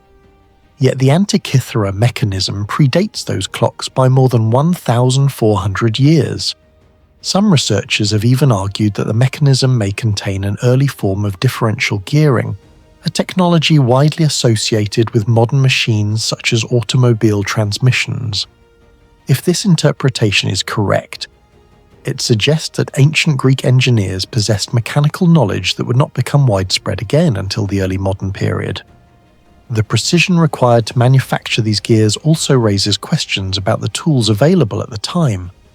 Bronze gears must be cast or cut with extreme care to ensure uniform tooth spacing. In the case of the Antikythera mechanism, the gear teeth are spaced roughly 1.6 millimeters apart, indicating a level of craftsmanship that rivals much later mechanical instruments.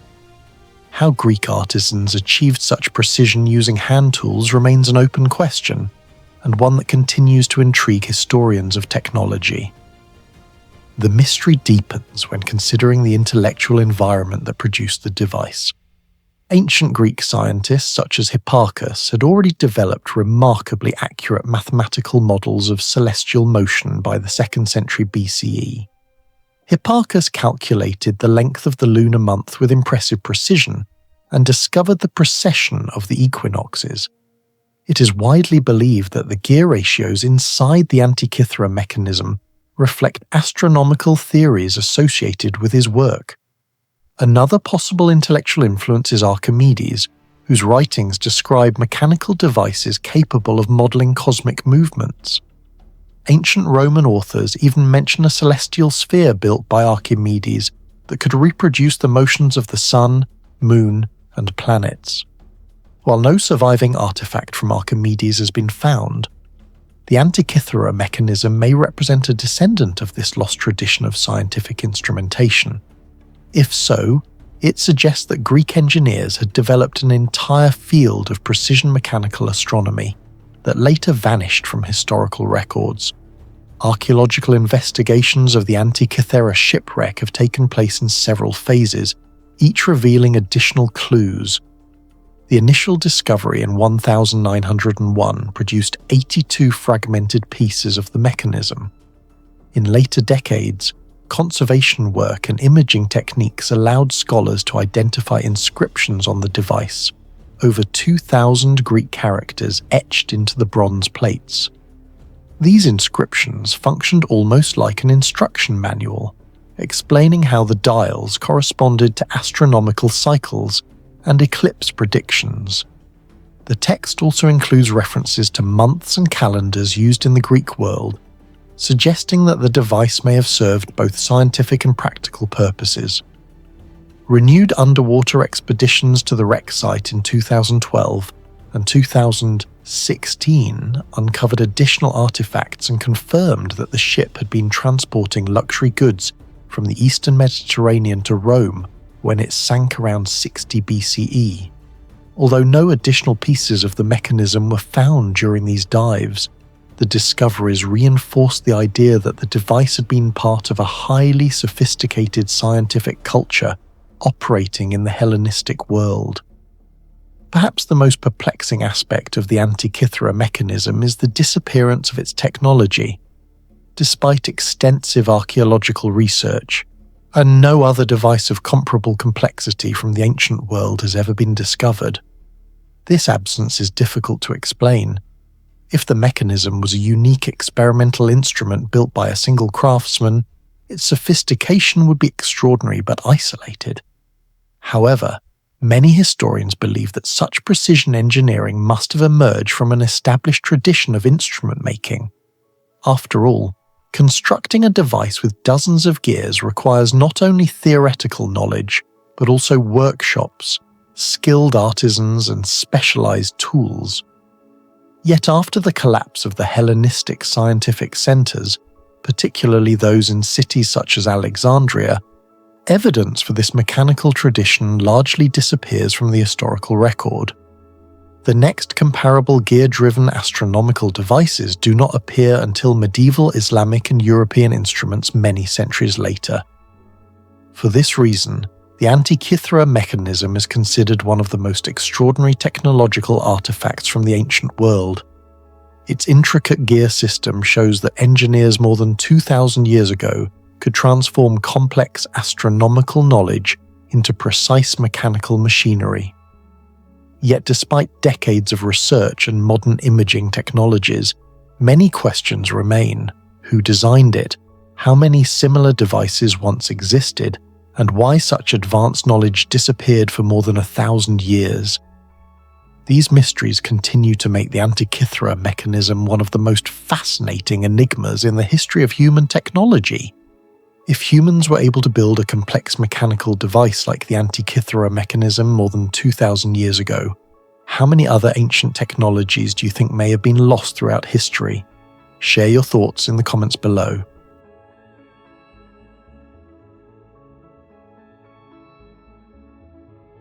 Stretching across the arid plateau of southern Peru, the Nazca lines remain one of the most astonishing and puzzling achievements of ancient engineering. Created by the Nazca civilization roughly between 500 BCE and 500 CE, this vast network of geoglyphs covers nearly 500 square kilometers of desert terrain. At first glance, the markings appear to be nothing more than simple lines scraped into the ground. Yet when viewed from the air, they transform into enormous geometric patterns and gigantic images of animals, plants, and mysterious figures. Archaeologists have documented more than 800 straight lines, approximately 300 geometric shapes, and around 70 large figurative designs including birds, monkeys, spiders, whales, and other creatures. Although the lines themselves were first noticed by local researchers in the 1920s, their full scale was only understood in the 1930s, when pilots flying over the desert reported seeing immense drawings stretching across the landscape. Since then, numerous archaeological surveys, aerial photography campaigns, and satellite mapping projects have attempted to understand how and why these enormous designs were created. Among all the remarkable features of the Nazca lines, the most extraordinary may be the gigantic figures themselves and the almost perfect proportions they maintain across enormous distances.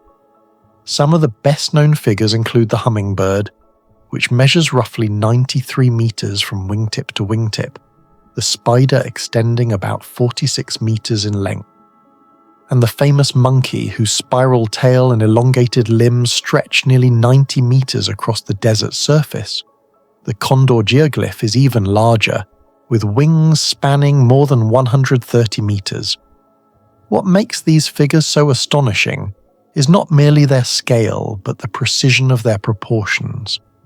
When observed from high above the desert using aircraft or satellite imagery, the animals appear carefully balanced, with symmetrical wings, evenly spaced limbs, and smooth curves that resemble deliberate artistic planning rather than random scraping of the ground. From ground level, however, these images are almost impossible to recognize. Standing within the lines, a person sees only fragments of long trenches in the soil. The shapes themselves only emerge when viewed from hundreds of meters above the plateau. But this paradox raises one of the most enduring mysteries surrounding the Nazca lines.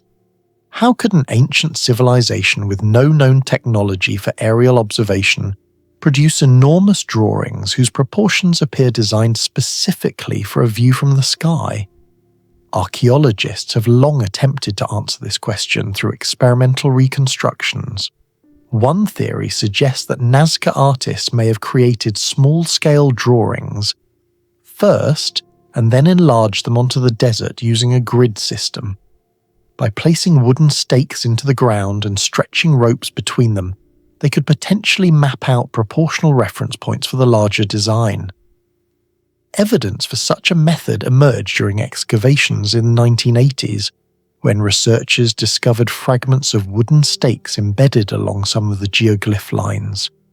Radiocarbon dating indicated that several of these stakes were placed during the 1st century CE, suggesting that they may have been used as markers during construction.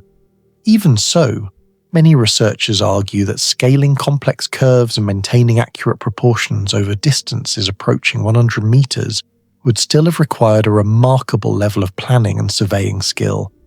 The creation technique itself appears deceptively simple. The surface of the Nazca Desert is covered with a thin layer of dark stones coated with iron oxide, often referred to as desert varnish.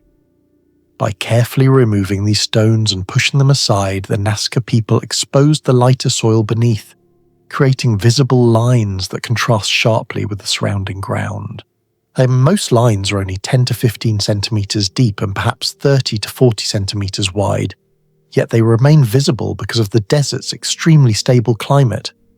The region receives less than 20 millimeters of rainfall each year and experiences minimal wind erosion.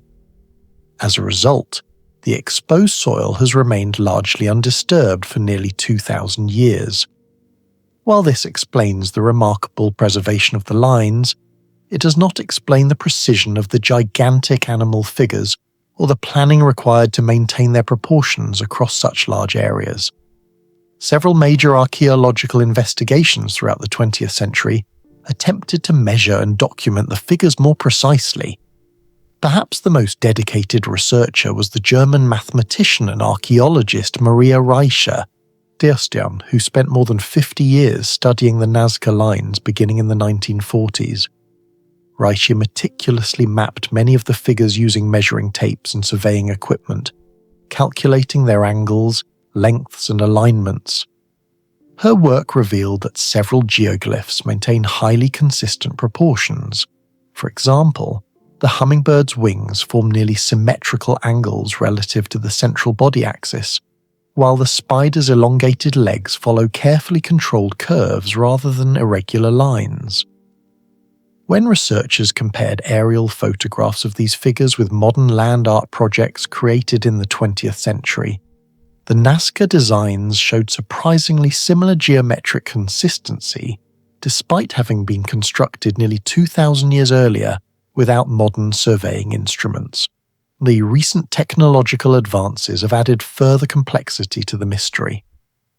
Beginning in the 21st century, researchers used drones and high-resolution satellite imagery to search surrounding desert regions for additional geoglyphs. In 2020 and 2022, teams from Japanese universities working with Peruvian archaeologists used artificial intelligence image analysis to identify more than 100 previously unknown figures. Many of these newly discovered geoglyphs are smaller, measuring between 10 and 30 meters across, yet they display the same careful proportional balance seen in the larger figures. These discoveries suggest that the Nazca lines were not created in a single period, but evolved over several centuries.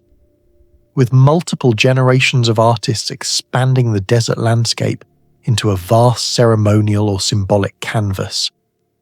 Comparisons with other ancient geoglyph traditions further highlight how unusual the Nazca figures truly are. In northern Chile, the Atacama Desert contains hundreds of geoglyphs constructed by arranging stones on hillsides, yet most of those designs are relatively simple shapes or stick-like figures. In contrast, the Nazca animals demonstrate fluid curves and recognizable anatomical features despite their enormous scale. Similarly, prehistoric hill figures in Britain, such as the Uffington Whitehorse, cover large areas but rely heavily on natural slopes and terrain contours to define their outlines. The Nazca figures, by comparison, were created on relatively flat desert plains, where every line had to be carefully measured and positioned. Despite more than a century of archaeological investigation, scholars still debate the ultimate purpose of these monumental drawings. Some believe the lines functioned as ceremonial pathways associated with religious rituals connected to water and fertility, in the extremely dry desert environment. Others propose that certain lines align with astronomical events such as solstices or the rising of particular stars. Yet none of these theories fully explains why the Nazca invested enormous effort in producing gigantic animal figures whose proportions appear almost perfectly designed for aerial viewing. What remains undeniable is that the Nazca lines represent one of the most impressive examples of large-scale landscape design ever created in the ancient world. Even today, as satellites orbit high above the Earth and aircraft routinely cross the Peruvian sky, the massive hummingbirds, spiders, monkeys, and condors carved into the desert continue to challenge our understanding of ancient technology, artistic planning, and the mysterious intentions of a civilization that vanished more than a millennium ago.